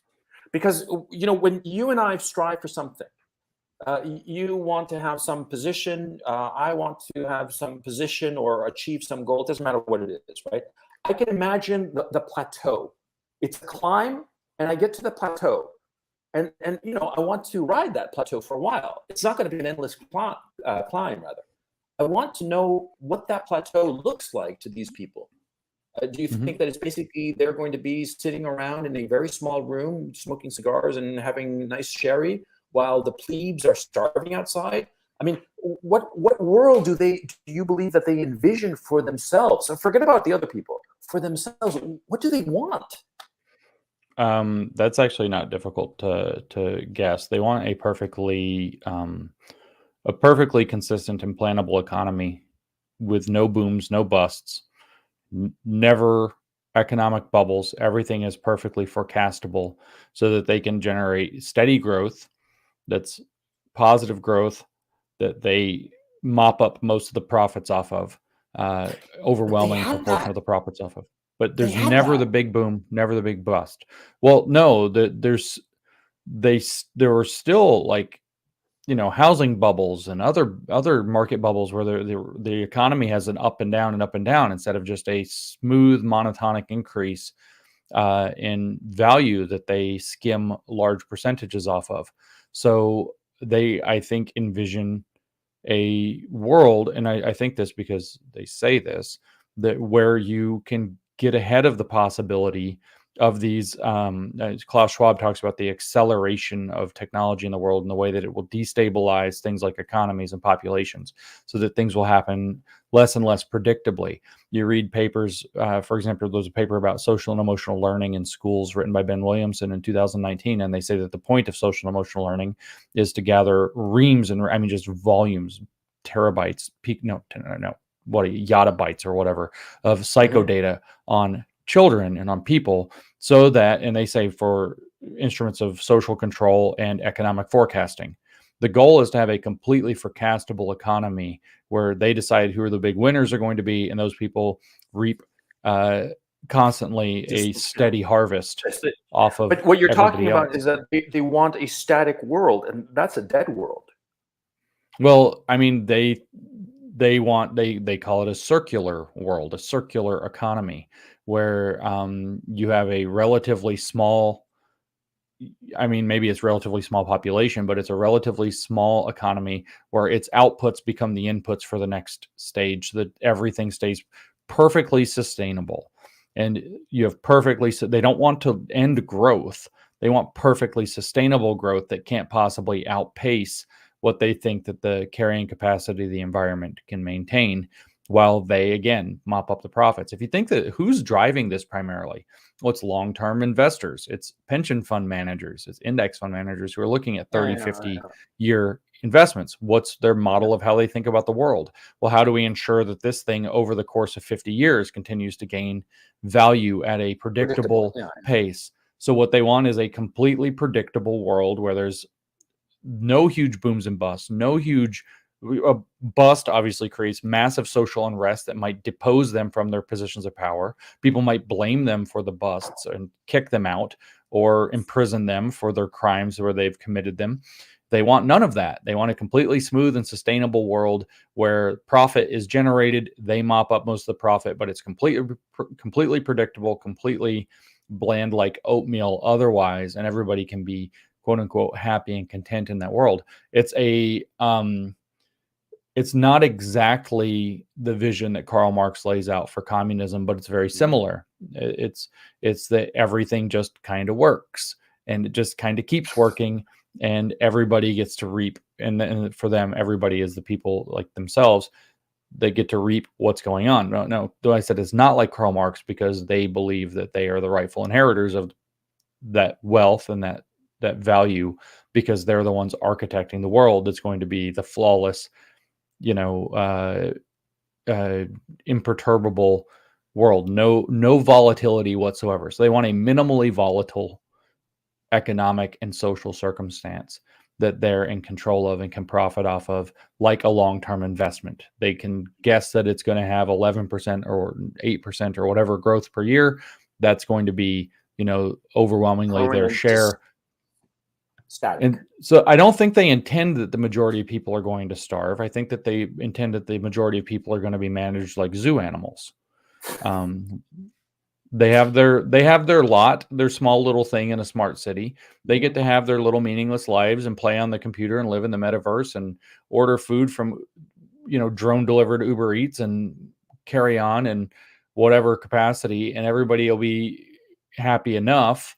I actually think that they think that they're going to, be the grand producers of everything, and that they're going to be in a perfectly stable circumstance. And these smart cities are going to just kind of manage people as though they're in zoos. And what the number of those people are, that can be planned according to the sustainability needs. So you can ratchet up or down the fertility rates, and within a generation, you have a pretty good control on how many people there are, what the cities can contain, et cetera. So you look at Neom, for example, and that's what you're looking at. Did you see that video of that city that was like a line or the? That's Neom. Wall? That's Neom. Neom is the experience. NEOM. Neom. And Saudi Arabia is building it, and the line. They're building this shit. They're literally building this. They are literally building it. And part of the reason that they're probably hollowing out these cities in the U.S. It's going to be like council housing. What do you call it? Inner city housing. What's the name of it? The projects. But the projects, but no exterior. It's going to be like a fucking prison, man. I mean, yes. I didn't realize that they were building this shit. Yeah. And imagine if you just wanted to get people to move into those cities, and so you made life in the existing cities absolutely hell to drive them to where they want to live somewhere else. And you say, hey, look, here's this perfect place you can go live instead. Imagine if they ruined life in cities by making them really violent and shoplifting and pooping and peeing all over the place and putting these ridiculous imagine if they did that. You think that this is all part of the plan? Yes. I suppose that my own thinking is that conspiracies never seem to work out. Okay, somebody always slips up. Somebody always talks. Yeah. Okay. But you're of the opinion that this is a grand conspiracy it's out in the open. So, you could basically say that it is a conspiracy, but they're making no bones about it. They're not trying to be quiet about it. On the contrary, they're saying that what a wonderful thing it is. I mean, nobody, that ad that I saw for that stupid walled city, whatever, the Neon, right? They were obviously very proud of this idiotic idea, as far as I'm concerned. And so you're of the opinion that it is a conspiracy, but it's out in the open. And they want everybody to know about the conspiracy and everybody get on board with their conspiracy. Is that? Yeah, more or less. I mean, that's what you sort think? of that's what the book, The Open Conspiracy, is about. So, yes. I think that they think people won't think that it's nefarious if it's out in the open, and if they're bragging about it and carrying on about it, that it's just people trying to. And this is how the World Economic Forum, for example, bills itself, is it's looking 10 years down the road at the biggest technological and sociological challenges and economic challenges, and is trying to figure out ways to solve those problems before they become overwhelming problems or catastrophic problems. And therefore, it just turns out that all their solutions are give us more power every time, and then we'll manage it for you. So I do think that that's broadly speaking what's going on. I also do think that it's going to slip, but we also are just now entering the point where the pressure is high enough where people are starting to feel the risk and starting to sweat. There have been, of course, mass CEO exoduses over the last couple of years. Those are Mhm. probably very suspicious. But I think we're starting to see the point, Elon Musk kind of rattles their cage a little bit. Now Jeff Bezos is acting weird, kind of How's on the he acting back of weird? that. Well, he's kind of like denouncing some aspects of whatever they think they're going to do, and it's almost like he's going a little rogue. Sometimes he's agreeing openly with Musk, where they obviously are very upset with Musk because they downgraded Tesla out of ESG land, even though it's obviously like the most ESG company ever. Yeah. So I kind of what despise Tesla, but anyway, that's I I know we're they're scam. They're arbitraging the regulatory framework. They're we're not making any watching fucking world noise. leaders like Boris Johnson have to be replaced because they're not going along with it the way that they need to go along with it. And we're kind of seeing this happen in country after country. We're seeing countries like, Italy kind of bucking this. I just saw something about an attempted Italy exit or something like this. They're calling it as a Brexit for Italy. What's going on is Mario Draghi is exiting the position because it's some bullshit local political crap. Something that's very standard in Italian politics. I don't know the ins and outs. I don't really care. But apparently he's using it as an excuse to hit the eject button because he knows what's coming and he doesn't want to deal with it or be blamed for it. He wants to leave. See, that's what I'm saying. Space. So yeah, because they that know pressure, that shit is coming down. That's right. The pressure of this might not work, and if it doesn't, the people in charge are going to get all the blowback, is going to start squeezing people out, and people will probably start talking. And there's something else too. I have to choose my words very delicately, but there is a certain demographic component to the people involved in these operations and this whole thing that's going on. And the thing is, aren't they afraid that it will lead to a very, very vicious kind of like demographic, ethnic kind of blowback that could be catastrophic? I think that they suspect a number of enough those. To know what I'm talking about, and I can't speak any more fully than that. Because I'm not talking about it as a negative thing. I'm saying it as just a game playing a situation. When you're looking at a chessboard, you look at black and white and you say, okay, black has this position, white has this position. What will be the outcome? And so I'm looking at it from that point of view. I'm not trying to say anything negative about anybody, but there is an undeniable reality that is very obvious, and a lot of people are talking about it, and it can blow up very, very badly. It has happened before in a horrifying way that I certainly would never want to ever see repeated anywhere. Do you see what I'm talking about? I know it. Yeah. I mean, I actually got massively canceled for talking about this. And I am not a subscriber to. I think that you want to pass on this issue. No, on the game theoretical level, I think they do predict such a blowback is likely, and I think multiple blowbacks of kind of broadly ethnic types. For example, we're seeing this play out in a non disputable way that they say the LGBTQ lobby is predicting a gigantic blowback against LGBTQ people over what is obviously the rage people are building up about the queer activism, particularly the sexualization of children. And so blowbacks across the board, and I know that's not the one you're talking about. Blowbacks across the board of this type, I think, just from a game theoretic perspective, are something people are very broadly aware of. I don't think that that's the relevant variable. I think that the relevant variable is that people have subscribed and they stretch across lots of different demographics to a particular set of mystery religions that are very old, that have cropped up in a number of different guises, and they're now cropped up in a modernist and even postmodernist form. But that people are reactionaries are very ready to attach those to ethnic populations that are not the correct thing to attach them to. And that reactionary response is something that I don't know if they're trying to provoke, because they can use it to tremendous value.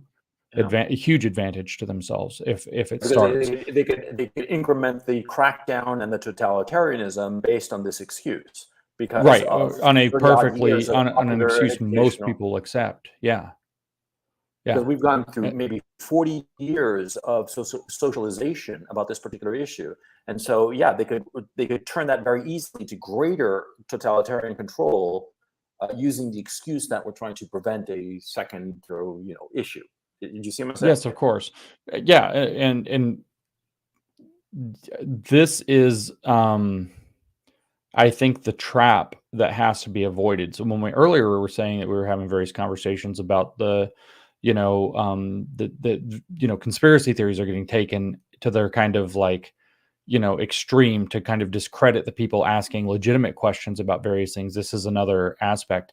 And I strongly start to wonder when I see, the writings by various reactionary or neo-reactionary groups that are kind of circulating in the world right now.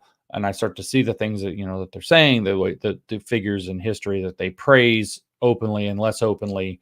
And I start wondering, well, how many feds are in there feeding them this idea Yeah. and leading them down that path to trigger this response? Because I think that is, in a sense, one of the greatest potential calamities is for us to fall off of the line into we neither can give into the attempt being made against us, nor can we fall into brutal or even brutish reactionary approaches, which will justify them in doing, even more crackdowns.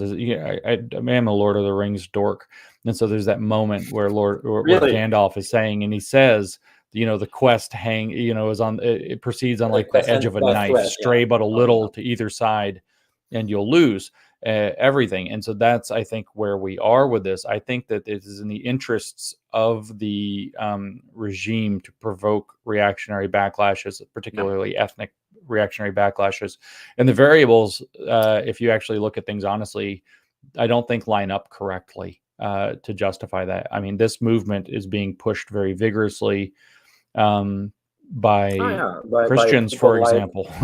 Bill Gates, Episcopalian. Who's ambiguously religious, if religious at all.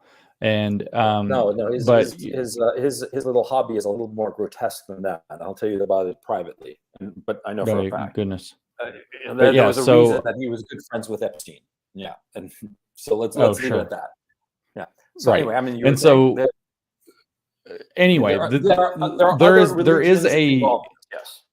there are correct reasons why people are engaging in these things, and there are incorrect reasons. And if we pay attention to the correct reasons, we see that there has been, at least over the past 300, or no, let's be more correct, last 190 years for certain, and probably about the last 300 years, a gigantic mystery religion or cult religion that has spawned up in mostly the European context, that has grafted itself on to all the other things: Christianity, Judaism, science, the kind of modernist authority, you name it. It has grafted itself onto these things. What religion is that? It is in its most basic form, it's Gnosticism.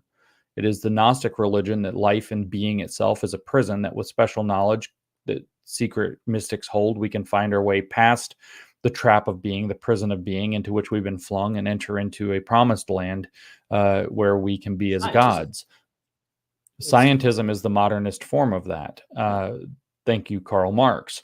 But this goes back, I mean, there was a gigantic war about it, religious war about it, in the 2nd century between the Valentinians and the Irenaeans. And so this isn't new. Gnosticism goes back thousands of years, and it's kind of two broad dispositions about how the world works. But then in Europe at the same time, as Gnosticism's getting a bit of a kind of, cult resurgence pre-Enlightenment, you also had tons of people, we all hear about it, even Isaac Newton's dabbling around drinking mercury because he's an alchemist. Well, alchemy is rooted in another mystery religion called Hermeticism.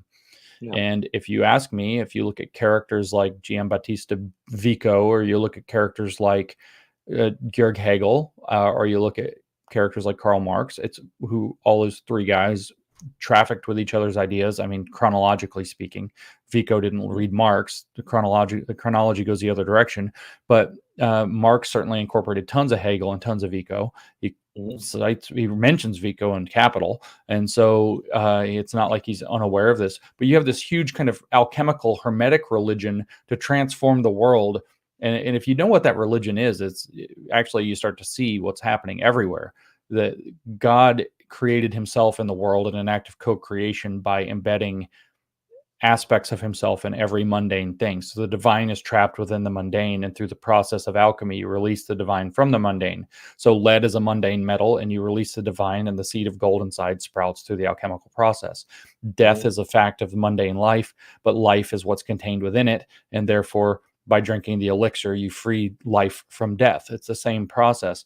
Or, in the words of Herbert Marcuse, the kind of mid-century Marxist, neo-Marxist, of greatest influence, he says that the seeds of the ideal society are contained within the present society, and by using negative thinking and critique, you can actually free the ideal society from the existing society. It's the exact same idea. It's exactly what Marx was saying, that we have this kind of perfect world, except people are estranged from one another. Division labor comes in. That's kind of the mundane trap of the world. That's the prison of the world. And through this dialectical process, we can actually free up our man's true social nature, his true species being nature, and become a global commune.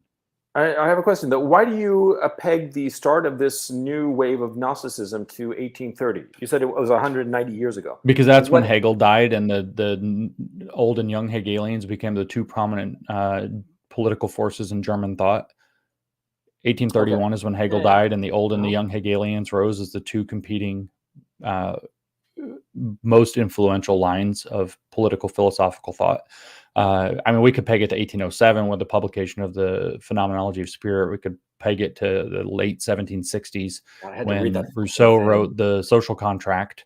I think Vico is a little too abstract to go back another half century to his weird writings in Italy, but it's the influence of the kind of line that goes Rousseau, Hegel, Marx. And so pick a date within that century-long span from 1760s to 1860s. And I don't really care which date it is. I was using 1830s because that's when Hegel died, and the two movements, the two movements definitely came into being. Marx was a young Hegelian under the tutelage of a direct young Hegelian who's Ludwig Feuerbach. Feuerbach was the materialist who was incorporating materialism out of Hegel's dialectic theology. And so he made it more materialistic. And then Marx said Feuerbach didn't go far enough. And he made it completely man-centered, no idealism left, material in both metaphysics and in sociological or economic terms. So I peg the birth of what I call the dialectical faith of leftism at around 1830s. And what it was is it's the combination of Gnosticism and Hermeticism as this new hybrid religion out of two mystery religions that share some things in common. Rousseau was a gigantic Gnostic. Hegel was a gigantic Hermeticist. Put the ideas together. Marx ran with both of those veins in his own way, and that has defined leftism since. But it is also defined. Here's my issue with your analysis, and I see. I know I understand rather, or more or less understand where you're coming from. But you know what it seems to me, which is because from what your analysis, what you're saying is that the current state of affairs is an outgrowth of this intellectual development. Yes. Would that be a fair statement? Okay. My thinking is different. My thinking is the current state of affairs evolved organically and psychologically out of the industrial society that arose, I've always thought to myself, really in 1604 with the advent of the East India Company and the creation of shares and the concept of shares. And that these thinkers that you are discussing, their explanation fits neatly with the organic psychological development. It's not that what we are seeing came out of this intellectual framework, but rather what you are talking about is what post hoc describes the evolution, but it's not the origin of the evolution. That the origin So for me, coming out of like intellectually, they were like reading Marx and saying, "Oh, this makes sense, so let's do this." See, but this is where I look at it when you develop. So this does or develop organically, and then you have people like Hegel and Marx describing this as it developed. Incorrectly describing it, because my thinking is that what they are doing is that they are seeing the effects of this evolution and describing it piecemeal in these very Rube Goldberg intellectual machineries that fit the facts, but in a very inelegant way that doesn't really explain, and more importantly, does not predict the next stage of the evolution. Because we are seeing this organic evolution, and we can look at the evolution of the industrial society from 1604 all the way to today, and how scientism has permeated the thinking of the people in the leadership class. But I do not believe that the leadership class is taking a page from Hegel and Feuerbach and Marx. I think that those philosophers were just describing at their time what was happening that led to the state of affairs of today, but that do not give any kind of coherent explanation. And most importantly, as I said before, they do not predict what will come next. Do you see where I'm coming from here? I do, but I still hasten to add that what was created by these thinkers was no mere description and no mere philosophy, but rather a theology, an entire religion of practice, where you look at what's happening and you figure out how to seize the means of production to create a desired eschatological end. And that we're living in the product not of their philosophy, but of their eschatological religion, which is that the end of the world comes by creating the world that it should be.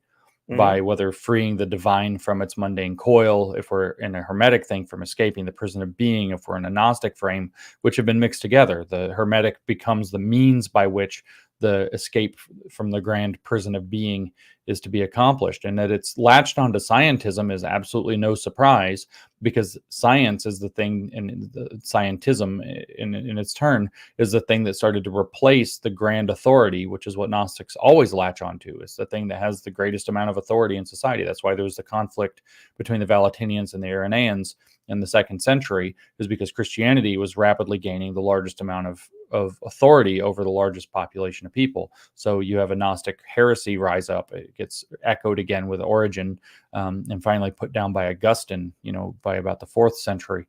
And so you see this happening in the modern era as well. The same impulse is latching on to the thing of authority. So science and scientism kind of coming out of this industrial revolution and the Enlightenment and the scientific revolution as they kind of unfold across a couple of centuries.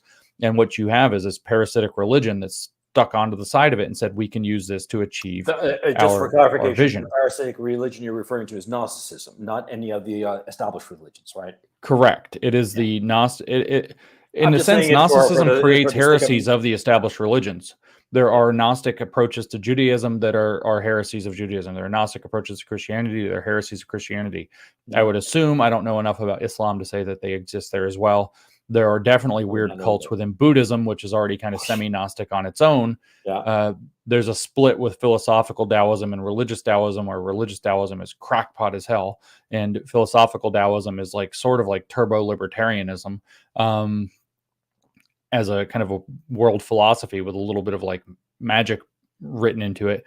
But so yes, I'm not talking about some established religion. I'm talking about a mystery religion parasite that attaches to whatever has large amounts of authority in society and perverts it to its cause. And its cause is an eschatological end to escape. Can you explain eschatological? Eschatological means a theory of the end of the world. When I read, for example, Francis Fukuyama in 1989 writing, The End of History and the Last Man, which is what I recognize immediately, that he's describing exactly what Hegel encoded as the end of history. In other words, eschatology. And the last man. So what is the claim with Hegel? Is his eschatology isn't that the world ends and everybody goes to heaven. It's that the conflict between the theory and the practice resolve themselves, and so that we live in a perfected world. The absolute idea manifests, and so having a perfect idea, it gives birth to a perfect society that gives birth to a perfect culture, and everything is in harmony therefore afterwards. And so there is no more cultural or societal evolution, because there's no need for it, because we've attained the last state, the end of history, with the last man living in it. Yeah. And so what this is a vision for how the process of human history ends. The Christian eschatology is the book of Revelation. You know, the rapture occurs and people are raptured, and then there's the tribulation, and then Jesus comes back and establishes his kingdom, and that's an eschatology. And there are various Christian descriptions of what that looks like. I don't know what they look like in other religions. I'm more steeped in Christianity because I grew up in the United States. And so I understand that. But I do understand that the Hegelian and Marxist eschatology is that we perfect, for Hegel, it's you perfect the idea of how society works, because he was much more of an idealist in the German vein. But for Marx, it was you perfect man himself, and perfected man will run a perfected state. In fact, so perfect you don't need a state. And then the perfected state will produce a perfected environment in which people live. And so there will be no more conflict, but we'll have a perfect social circumstance. But the trick is, and what people miss, I talk about all this mystery religion, and you're talking about scientism. What did Hegel call his entire phenomenology? It's not titled The Phenomenology of Spirit from 1807. That's the second part. The full title is System of Science, Volume 1, The Phenomenology of Spirit. System of Science, System der Wissenschaft. And what did Marx call what he did? Wissenschaftlicher Sozialismus, the scientific socialism. So you have this authority of science that's being corrupted by the scientism that you're describing, that they are like, hey, guess what? This is our ride. And they are the Gnostics. This is our ride, LFG. And they put their hooks in it, and they become the true arbiters of science, the true arbiters of scientism, and they drive it. And it's because we're living in a cult eschatological religion that's not Christianity, not Judaism, not Islam, not Buddhism, but rather this Gnostic heresy that can attach to any of them and pervert any of them, that the problems of this evolution that you are not incorrectly describing are being driven in a particular direction with particular pipe dream type goals that are ultimately extraordinarily destructive. Now, when you add in Marx, destruction is kind of the name of the game. Ruthless criticism of all that exists. Basically, it said if he was Keynesianism. It's even worse, and if you think about it carefully. But anyway, sure. fucking around. This is, I think, though, the direction that we've been following, and so.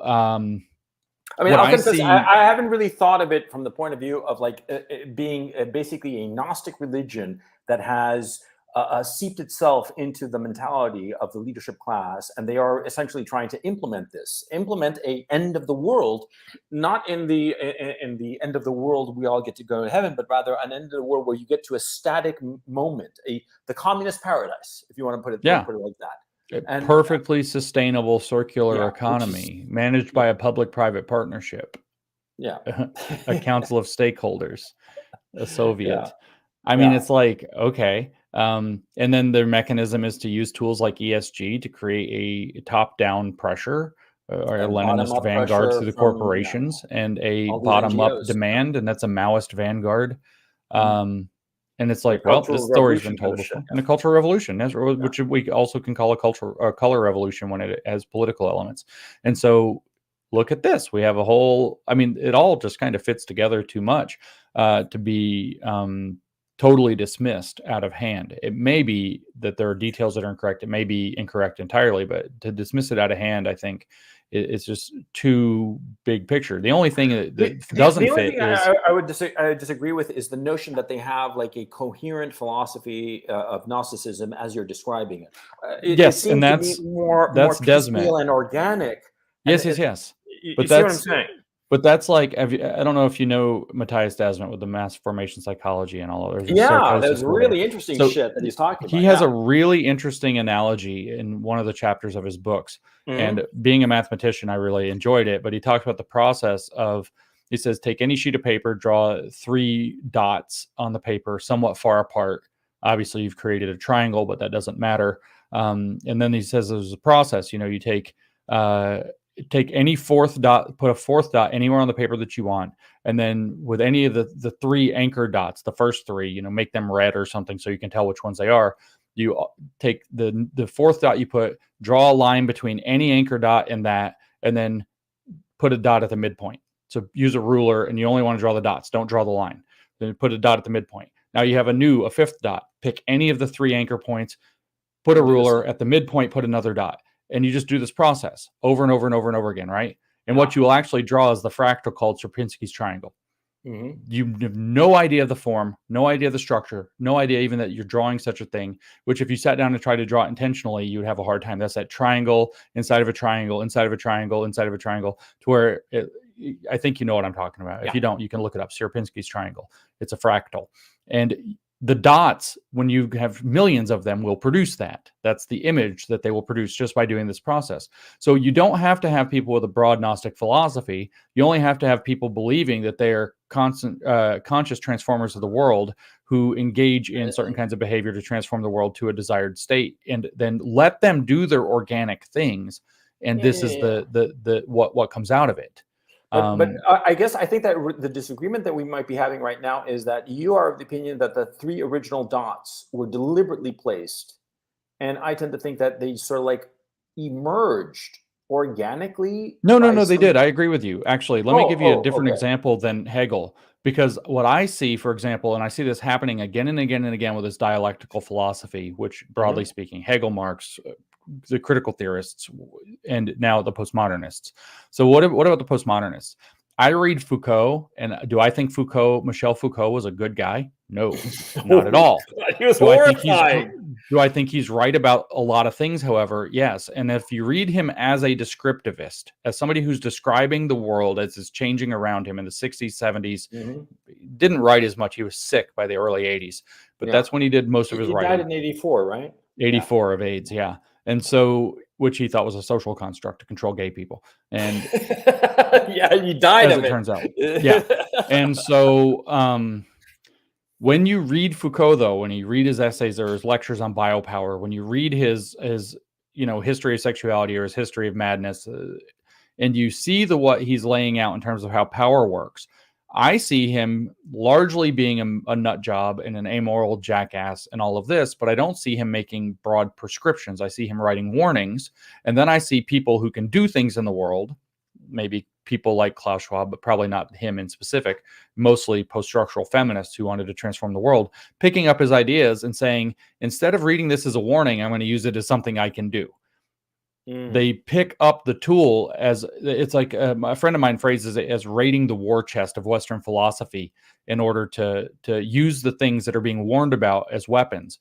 You read Foucault, you read him warning about the abuses of power in this new communicative domain we have. And then they're like, hey, we can do this. You read Baudrillard describing the idea of making people live in hyper reality, kind of this whole conditioned psyops where they can no longer even find reality. Then you have some techno goon like Harari saying, guess what we can do with computers? Humans are hackable animals. Let's run an algorithm to confuse them so they never know what reality is. And so what I see is that these people, they maybe Marx is descriptive, maybe not. Maybe Hegel is descriptive. But then what you have is activists picking up those tools later and putting them to purpose. Yeah. And so there is the organic development, and then there's the holy shit, that's a weapon, let's use it. Yeah, because it's always, I found it fascinating from a very young age when I first read Steppenwolf. I thought he's mocking this guy. And other people were saying, oh, he's like the model of who I ought to be. It's the weirdest damn thing. People are often is not unable to, they completely misinterpret the message of the writer and just, yeah. Well, the whole thing we're talking about is that, by the way, because we're talking about utopianism, right? Yeah. And so where does the word utopia come from? People can say, well, it's from the Greek, which means no place, but it doesn't come from the Greek. It comes from Thomas More. Thomas More was a theologian in around 1500, and he wrote a satire called Utopia, where he describes kind of a perfect communist world. And then, it doesn't quite, everything's a little bit jarring, but he describes this allegedly perfect communist world, and he calls it utopia, meaning no place. It's nowhere. It can't be. And that's the essence of the satire. It shouldn't be. That's the issue. And so you literally read the Marxists since the 1960s. You read Herbert Marcuse. He's very positive about utopian thinking. Paulo Freire actually is the Brazilian educator who has been implemented across all of the world now, all of the West now, in tremendous fashion. Okay, I'm not familiar with that. I hate to take a detour, but I'd like to know that, because I know that the Russians pulled out of the Bologna protocol, or they pulled out of some educational establishment. And I want to know that they're infiltrating this stuff into the educational system as well, right? Oh, absolutely. Infiltrating is past tense here. Oh, yeah. Virtually every school in the United States right now is run on Paulo Freire's Pedagogy of the Oppressed, and that's what that was his first major book, Pedagogy of the Oppressed. He had a book before that, but it wasn't major. That was his magnum opus. He had another book in '85 called The Politics of Education, another one in '92 called The Pedagogy of Hope, that are kind of the big three of his career. But he explicitly says that what you have to adopt is a utopian consciousness, and he describes it at length, what a utopian consciousness looks like. And it's constant criticism. It's constant criticism from a position of consciousness, which that's Gnosticism, by the way, because when you have consciousness, what you will do is denounce the world in a way that denounces a possible better future. So you denounce what exists to leave open the possibility for a better program in the future. And that's his whole thing. But utopianism is at the center of the project for the last 50 years. And when you look at, we started talking about the Club of Rome, that's a utopian project. They're going to build a world that's perfectly sustainable. When you ask what their, plateau goal looks like, it's to have a economy that's perfectly forecastable, perfectly controllable. So I think I understand it, but the point becomes, to repeat or come back to, rather, the original question that I had. How do we stop this? Or better yet, how could we potentially short circuit it in a way that it blows up in a spectacular enough way that everybody realizes we want no part of this? How could that be done? I mean, there are a number of things that have some effect. Naming these disasters accurately, attaching them, and this is a smaller piece. Yeah, but attaching them to ESG. This is the ESG famine. Like that really, the question then becomes, whose idea was it to do ESG? Who's pushing ESG? Those people become, they get tremendous amounts of pressure put on them. So that's a very valuable. Would the smart thing be? I'm asking quite forthrightly because when I decide to put out videos constantly, I can easily get 150, 200,000 daily views, and so the issue becomes, what should I be pushing? Should I be pushing? We don't call it a famine; we call it an ESG famine. Just like absolutely. Yeah. Okay. This is the ESG famine. Or the World Economic Forum famine.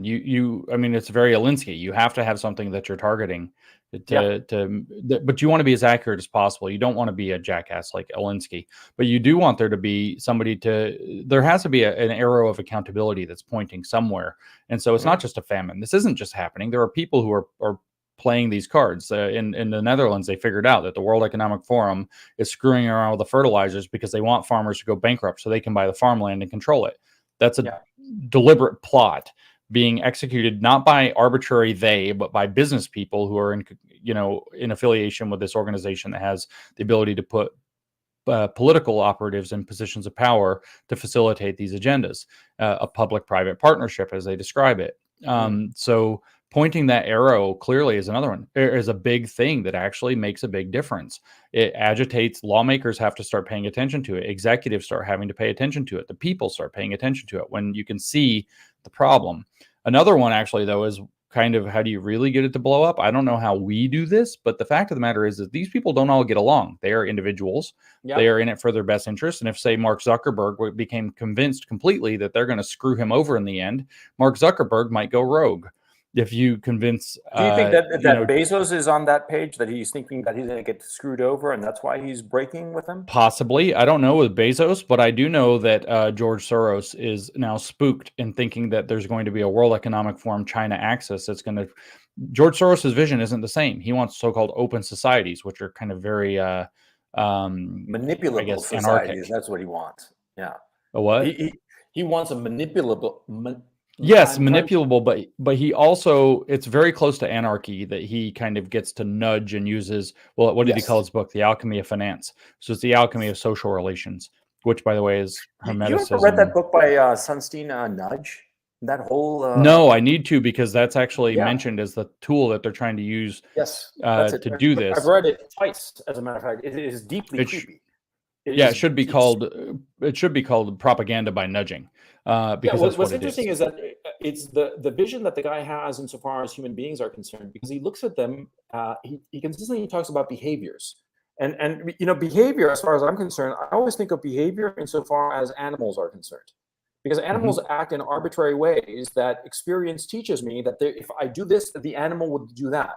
Whereas as a human being, when I'm talking to you, my ability to empathize with you reveals to me how you are going to react before I do whatever stimuli would make you react. You see what I'm saying? Yeah. Basically, I'm saying that Cass Sunstein has no empathy. He does not view I other think human that's right. beings as human beings. He views them as organic machines, literal clockwork oranges that just Yes. react, and he has no idea why. And so he's just, based on experience. And that is basically the approach of psychopaths, because psychopaths, It is. as I understand it, don't have the quality of empathy. And so what they basically do is that they just study human beings' behavior long enough until they can basically say, oh, if this happens, then that. And I do believe I'm correct in this assessment, right? If that's the I case, believe then you're Cass correct in this Sunstein assessment. is a fucking psycho. I mean, like a psychopath for real. Yeah, I agree with your assessment. And when I read these papers about, for example, social emotional learning, which has what's that? social and emotional learning is what it sounds like. I mean, it's given sounds fucking horrifying. Yeah, well, it's the idea is that the education, because it transmits values and because it transmits the norms and expectations of a society by modeling them, if nothing else, should be explicitly geared toward intervening on the social and emotional learning capacities, the soft skill learning capacities of children or of learners in general. And so it is brainwashing is what it actually is. But when you read it, they tell you specifically that the point on the front end of social emotional learning is large amounts of data collection. It's data mining, it's surveys, it's wearable technologies, and what they're going, and it turns around. In fact, the paper I mentioned before by Ben Williamson in 2019, which is in a Journal of Education Policy, and it's titled Psychodata, says that they are using, and it uses the word nudge over and over and over again, that they're gathering the data to better tailor the nudges that they use. And so you will not be educated in the sense of being educated, because that's considered reproducing power dynamics, etc. You're going to be educated by nudging you to believe in the world that they need you to believe in, which seems to be one of constant anxiety and paranoia. But back to the point of how you can combat this, getting these people to fight with each other is hugely to our advantage. Yeah. Making George Soros believe that the World Economic Forum is going to implement a gigantic program of social control that looks like China, which is what he doesn't want, is going to make George Soros screw with them the way he screws with everybody, which more power to us if that happens. We want them fighting with each other. We want them to think that they're going to screw each other over. And this is where you bring up psychopaths is a key weakness of psychopaths, is they always, this is the currency of humanity for them, because they don't have empathy, which is that everybody's always trying to screw everybody else over. So it's relatively easy to get them to believe that the others that they're in kind of collaboration with. You're basically saying, thinking of, like Sauron thinks that Gandalf would have taken the ring, and yes, and exactly. that he didn't. Right. Yeah. Exactly. Okay. And so that's, you want them fighting with each other. I don't know how exactly you facilitate that. I don't have exactly a lot of sway on George Soros or Jeff Bezos or any of these people. But by taking their tools and saying this creates ESG, for example, as a particular enemy, SEL as an example of a particular enemy, nameable things that are being implemented by nameable people, social emotional learning. Sorry. Yeah. Naming those things specifically that are the primary tools being used by whatever entities are pushing this shit on us, and saying this is the cause of our problems and this is the kind of world it'll create, and that can actually achieve both goals at once. If George Soros becomes convinced that ESG is a tool to create a global China, he's going to screw up ESG for them on purpose, because he doesn't want a global China. He wants a global chaos. That he wants an anarchy. Find the differences between them, where a little bit of daylight between, and cleave right there. Yeah, I mean that's what they do. A friend of mine on the internet, I haven't met in person yet, described it very perfectly. The way that he said that communism, he's a student of he studies communism to expose and to stop it. He said it's like, I don't know if you know what frost heave is. It's where the frost breaks open rocks and it causes avalanches and things. Because when you So, have and it a causes little bit of roads to break water, down. when you get a little Water bit of gets in water the between crack. rocks, and it breaks when it freezes. Yeah. That's right. When it freezes, it expands, so it breaks the rock apart because there's a tremendous amount of force in that expansion.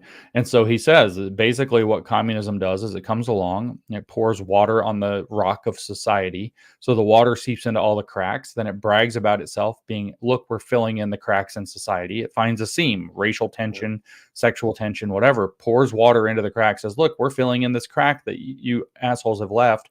And then they freeze it and break society apart along that fault line. Same thing. These entities, these big, largely sociopathic moguls running everything, they have fault lines between them too. They all want to be able to mop up anything that points in the direction of they're not going to get theirs. They're going to get cheated by the other ones. Pour the water in, freeze the water, break the rock, crack it open. But so naming the enemy very clearly turns out to be very powerful. Speaking the truth into these things is actually very powerful. It doesn't feel powerful. It's not fast, and hopefully it's fast enough. But that's for the average person, that's about all we have. Even people with like significant platforms, unless we actually have a hand on a lever of power, which I don't think you or I do. Maybe people listening do. Maybe there are people in government or in major corporations who pay attention to this, and they realize, shit, a whistleblower document about some of these things I know that might make a big difference, that points toward what's happening, opens investigations, moves the needle of law and law enforcement to where it can't. Obviously, for example, the DOJ in the United States doesn't want to do anything. But if you put it in the position to where it's like the case is so egregious that they either have to do something or they have to discredit themselves by failing to, a lot of times they'll act or they'll take it on the chin. And both of those are actually victories for people who are against the regime. Discrediting a corrupt institution is a victory. So is forcing it to do the right thing for a short period of time because the pressure's too high on it not to. And so forcing them into those situations, those dilemmas where they have to pick something that advantages the resistance to them either way is key. And that happens by naming things accurately and creating tremendous amounts of public pressure and resentment against in fear about things that are legitimately to be resented and feared, not just for political purposes. Like ESG is to be resented and feared. It's destroying nations. It will starve people this winter. It started Canadians. It was one of the justifications as far as the Ukraine conflict goes, where they retooled ESG to make weapons manufacturing raise your S score in ESG because it was a social good to do what the regime wanted you to do. So all of a sudden, all these industries that are in the weapons that were being controlled by the ESG cartel were able to make billions of dollars manufacturing weapons to ship to Ukraine to fight this proxy war that's happening for other reasons. Jesus Christ, man. Okay, I've held you here for 2 hours. I'm having a blast. This is a great conversation. Thanks very much for having come over. Yeah. We should definitely do it again. Well, before we call it a stream, as it were, what final thought would you want to leave the audience? What final thought is you think if people listen to you, what's the one thing you want them to walk away with? Hope. I want them to walk away with hope. I want them to realize that basically until they declared in the June of 2020, so that's 6 months ago, 2 years and 2 months ago, not even quite that far, when they declared that you could riot in the name of BLM and COVID all of a sudden is fake for that purpose, but not other purposes. We've had approximately 26 months of actual kind of awake fighting against this thing, and we have delayed and twisted up and screwed up so many other plans that The Economist, which is paid for by George Soros, is publishing articles that are like ESG will not save the planet, and they're cutting the E off. And the article says we can only do carbon credits now, forget the social thing. I saw an article this morning that was the S score, the social justice score is too unwieldy, we're going to have to kick it out. They're trying to rebrand ESG into what is it that I just saw the other day? Governance, risk, and compliance. How freaking scary is that?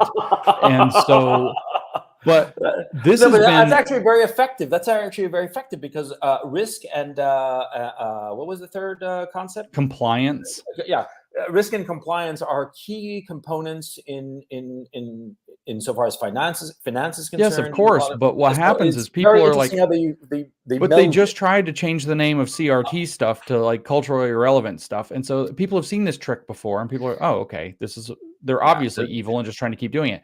So, and when I say ESG, I'm saying 26 months with this pushback. ESG, I talked to some major players about ESG back in February and nobody in the room had heard of it. yeah. And so here we are 6 months or 5 months down the track from that meeting, 5 months and a couple of weeks down the track from that meeting.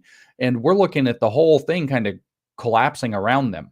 And so the hope is if you actually, they've been laying the tracks for whatever this bid for this. Klaus Schwab started talking about the fourth industrial revolution. And I don't think he's this ringleader. I think he's kind of a bag man, to be honest with you. He's a front man for something. And he's got his little organization, but he started this in 1971 with the vision at the time of stakeholder capitalism. I can tell you a little bit about Klaus Schwab insofar as how he operates. He's extremely good at creating the notion that he is a part of something that you want to join. That's right. And that's how he gets a lot of people going there. I know many. That's a people whole thing. That's a whole mechanism. Yeah. You can create an entire gigantic entity out of thin air by doing that. And that's what he's done. The same quality that makes people pay attention to him now is, publicly in the wider society, right? That's exactly the quality that brought a lot of people. He has a certain kind of magnetism that you want to be a part of what he's doing and look over his shoulder and see where he's at. And now it's playing him, pretty nasty because everybody else, like the plebes, want to know and they're not liking it. And that's the problem that he's having. But he was very effective, and he's very agitated now. Years. Yeah. Oh yeah. If you watch his interviews now, he's no longer confident and cool and proud. He's agitated. He's jerky. He's stressed out. Everything he got found out. He got found out. And so in just a matter of months, or if you want 2 years, 50 years of planning, 50 years of spending, 50 years of organizing has been massively disrupted. Do we win or not? I don't know. But nobody trusts, well, some people, but very few people proportionally trust the regime now. And it has taken very little time, far less time that they knew people would wake up to it eventually. But as I keep telling people, every communist revolution has the same thing, or every huge totalitarian revolution, if we don't want to call it communist, has the same thing in common. The people that it affected realized it one day too late. And we're actually kind of ahead of many of their projects now. ESG was something that's been happening for 20 years. It started in 2003, but nobody really knew what it was until like the last 6 months, and already it's in shambles. And so there's a ton of hope that actually speaking up, speaking the truth, naming both ideas and entities, or I guess all three of ideas, entities, and individual names, and putting that pressure on them. Actually, these people are not omnipotent.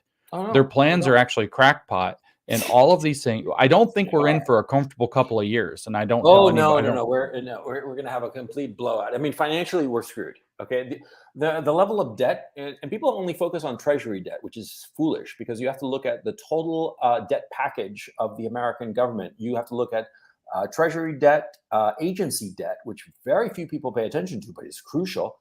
And you also have to look at state and municipal debt. You add all of that up, we are in a financial position that if it were any other country in the world, the IMF would have, taken over, and put us on an austerity package and we'd be starving in the streets.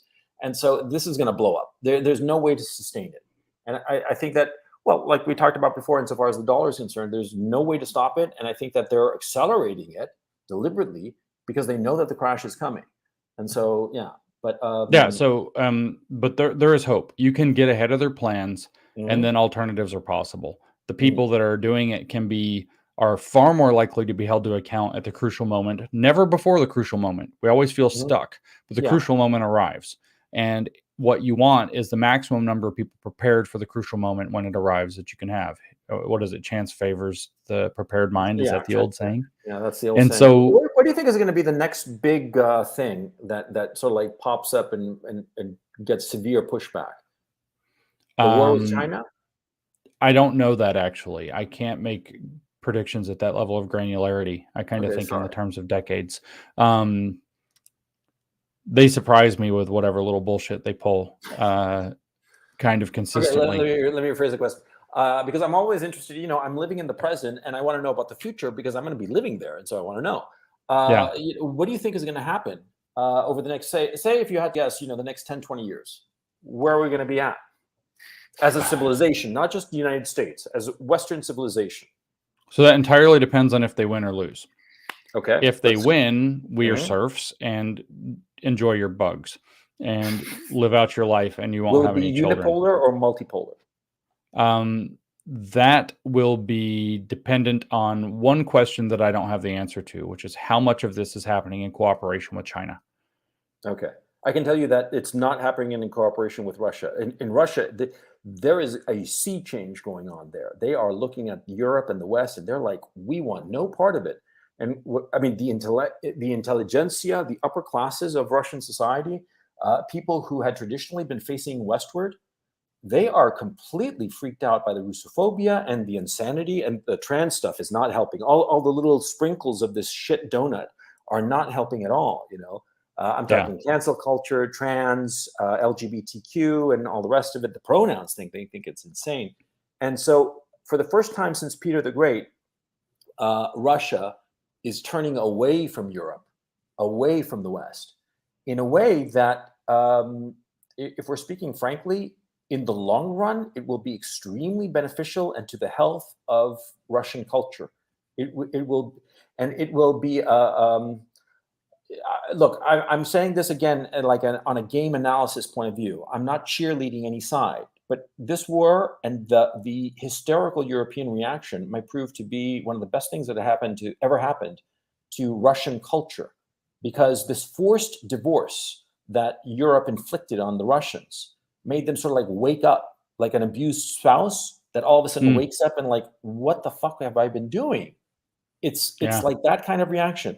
And we haven't seen the end of the effects of this on Russian culture, and the end of the effects is not going to be seen for decades, because it's that kind of cataclysm, and it will be to the health of Russian culture. And also what's happening, just to fill out this interlude on Russia, the fact that the Russians are winning so decisively in Ukraine, despite all the bullshit that you're hearing, because, dude, the Ukrainian propaganda is off the charts. Some of the best propaganda ever. I mean, unbelievable gaslighting. But the Russians are winning every week, every day. You see, another kilometer, another little chunk of territory that they gain, another 500 to 1,000 troops that are killed, and twice that number, wounded and out of action. The Russians are winning, and it is giving the Russians a self-confidence that they have not had since the collapse of the Soviet Union. I'm not saying this as a Russian cheerleader or a Putin bot or anything like that. Putin has been late with his payments, so I have no love for the guy, okay? I mean, I just want to make it clear. But the reality of it is that the Russians are, they are definitely going to be a pole, and this might prove to be one of the best, one of the most, a seminal moment in Russian history, is what I'm saying. And they are lifting up the tent pole for their own culture. You see what I'm saying? Yeah. So in that case, then what I would guess is that we're going to see probably 3 poles. Yeah. And what happens with those, I don't know. And they'll be, largely the US/West, whatever that looks like. China, whatever that looks like, because it's got its own problems and it pretends it doesn't have them. And that check is going to come due sooner or later. And then whatever's happening in Russia are all very significant. The question is, I mean, there are a large number of open questions to my level of knowledge of what's going on with China. I know that one of the attempts is to make this the century of Asia. And I don't know if Asia includes Russia or not. And I'm imagining it does not, by the way these people calculate and think. Wait. Are you talking about the World Economic Forum people or Chinese? Well, both think that it should be the century of Asia. I don't know if they include Russia or not.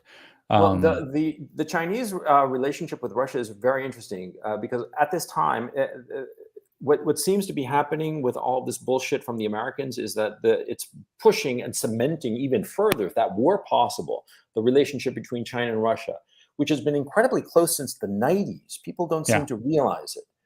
because the Chinese in the 90s, they negotiated the border disputes that they had, and the Chinese deliberately took the tack of being soft in the negotiation and ceding ground to cement the relationship with Russia, which they perceived long-term would be to their benefit. And now 20 years later, 30 years later almost, they're reaping the rewards of that because they have a very strong relationship with Russia. The pressure on Taiwan of the Americans is cementing that even further. The fact that the Russians have been so militarily successful means that the Chinese view the Russians as, the big bag son of a bitch that they can call on in a pinch, Right. So that Which relationship they need, they do. They need big time. Yeah. And so that relationship, one can foresee that for the next 40, 50 years, China, Russia is going to be fine. They're not going to have any antagonism because right now, insofar as the runway is concerned, there's no scrap on the runway that would lead you to think that there's going to be a problem between those two countries. And they are integrating very, very closely their economies in the natural way of, commodities and certain high technologies from Russia going to China, consumer tech, and a lot of other technologies because the Russians are also deliberately pursuing a policy of autarky, and they are trying at all costs to be inviolate if ever they have a problem with anybody, even China. And so even though they are going to be allowing Chinese goods in, they're still going to make the effort to fill in the gaps in the consumer market, which is, in the scheme of the Russian economy, kind of small. Even in those areas, they want to fill in the gaps and not be dependent on anybody. And what happened with the European divorce from Russia just highlighted that. It underwrote it. It just confirmed what Putin had been saying for 20 years, and which now the intelligentsia in Russia is like, Vladimir Putin was right. They do hate us. So we do have to be independent, and we'll never let ourselves be dependent on anyone ever again. So you see the relationship that's developing between China and Russia.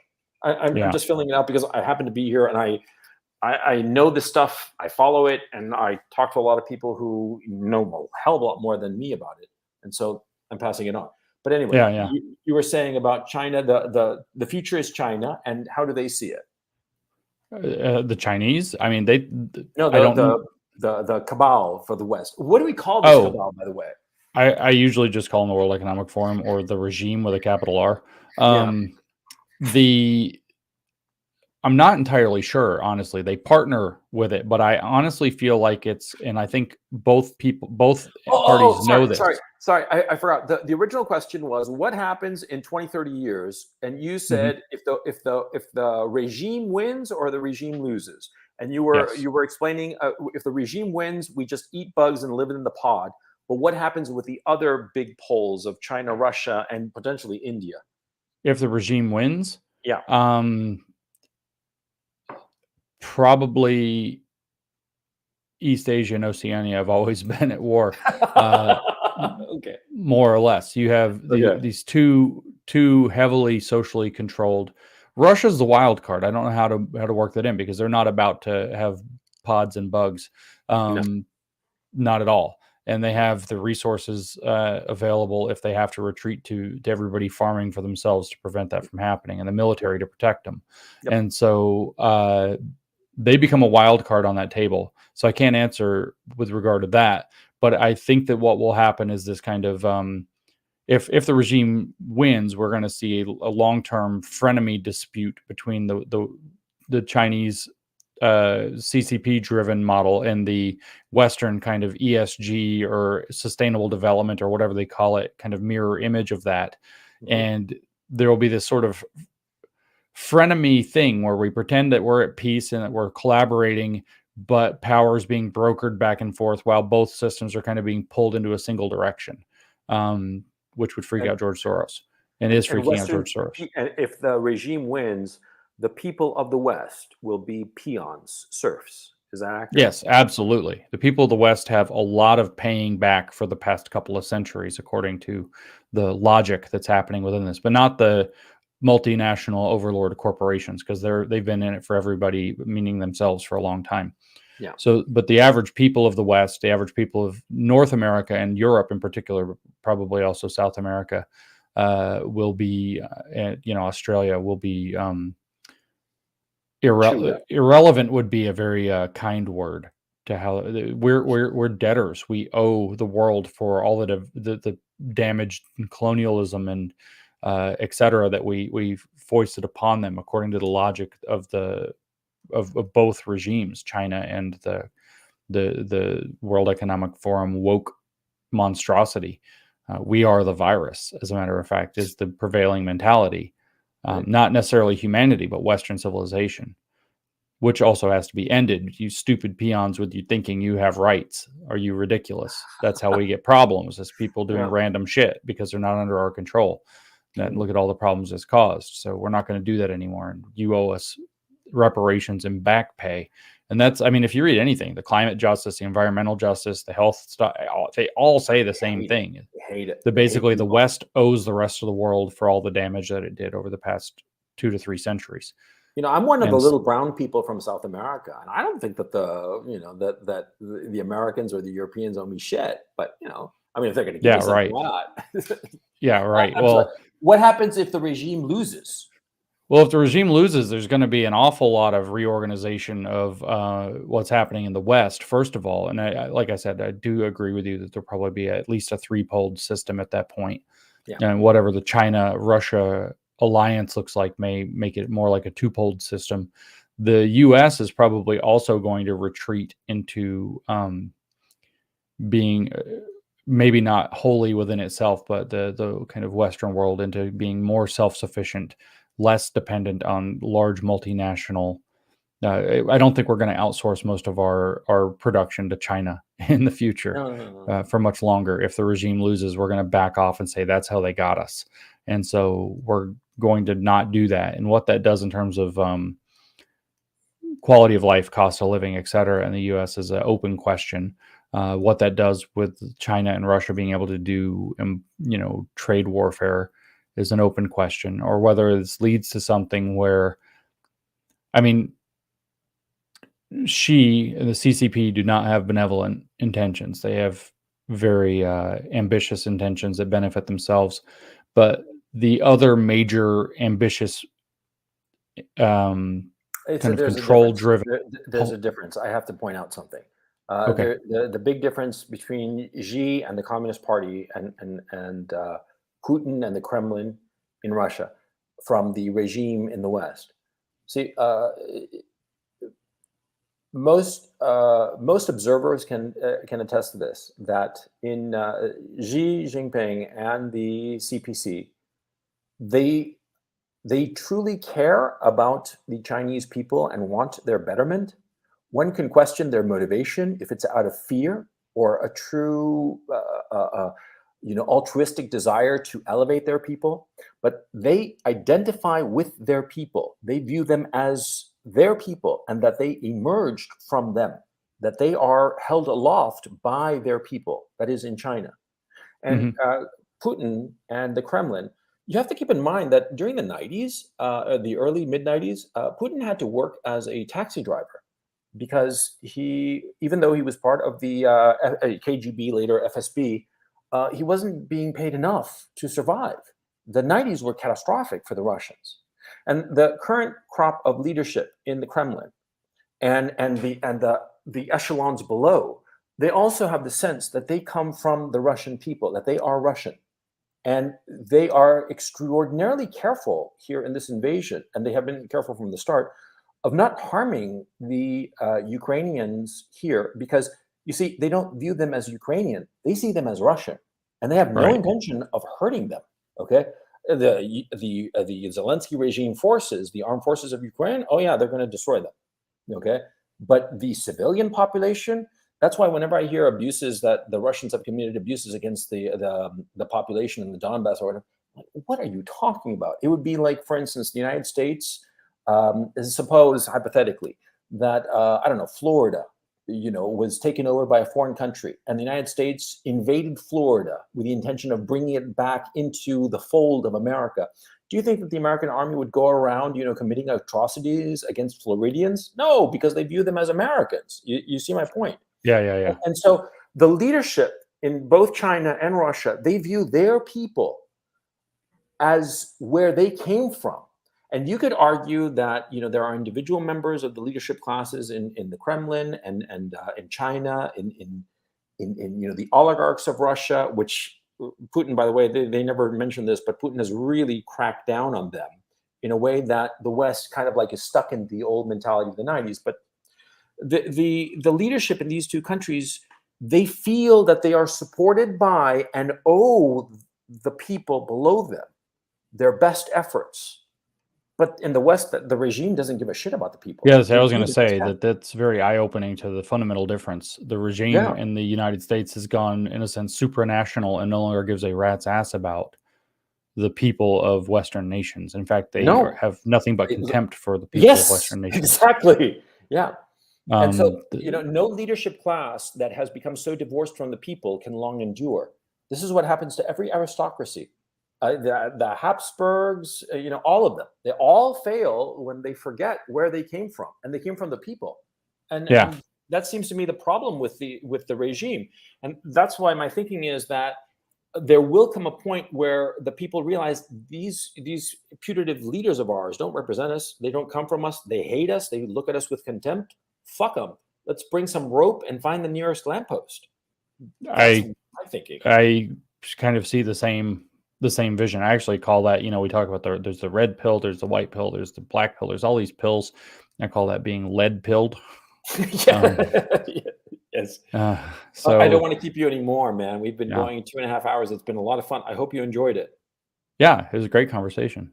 Yeah, it's very enjoyable. Chat, I want to thank you all for having paid attention to us. I hope that we weren't stuttering fools that bored you silly. That's my modus operandi, but I hope that this time with my very lovely guest, James here, I hope that it was a good show. Naomi, I don't know what the hell happened to your internet, but what we will do is we will do a makeup show with you because I really want to get your perspective. And I'm so sorry about your internet problems, and I hope that they work out. And for the next show, as soon as possible, okay? So anyway, chat, thanks very much. You guys take it easy. James, stick around so I can give you some final words and my final thanks. And yeah, take it easy.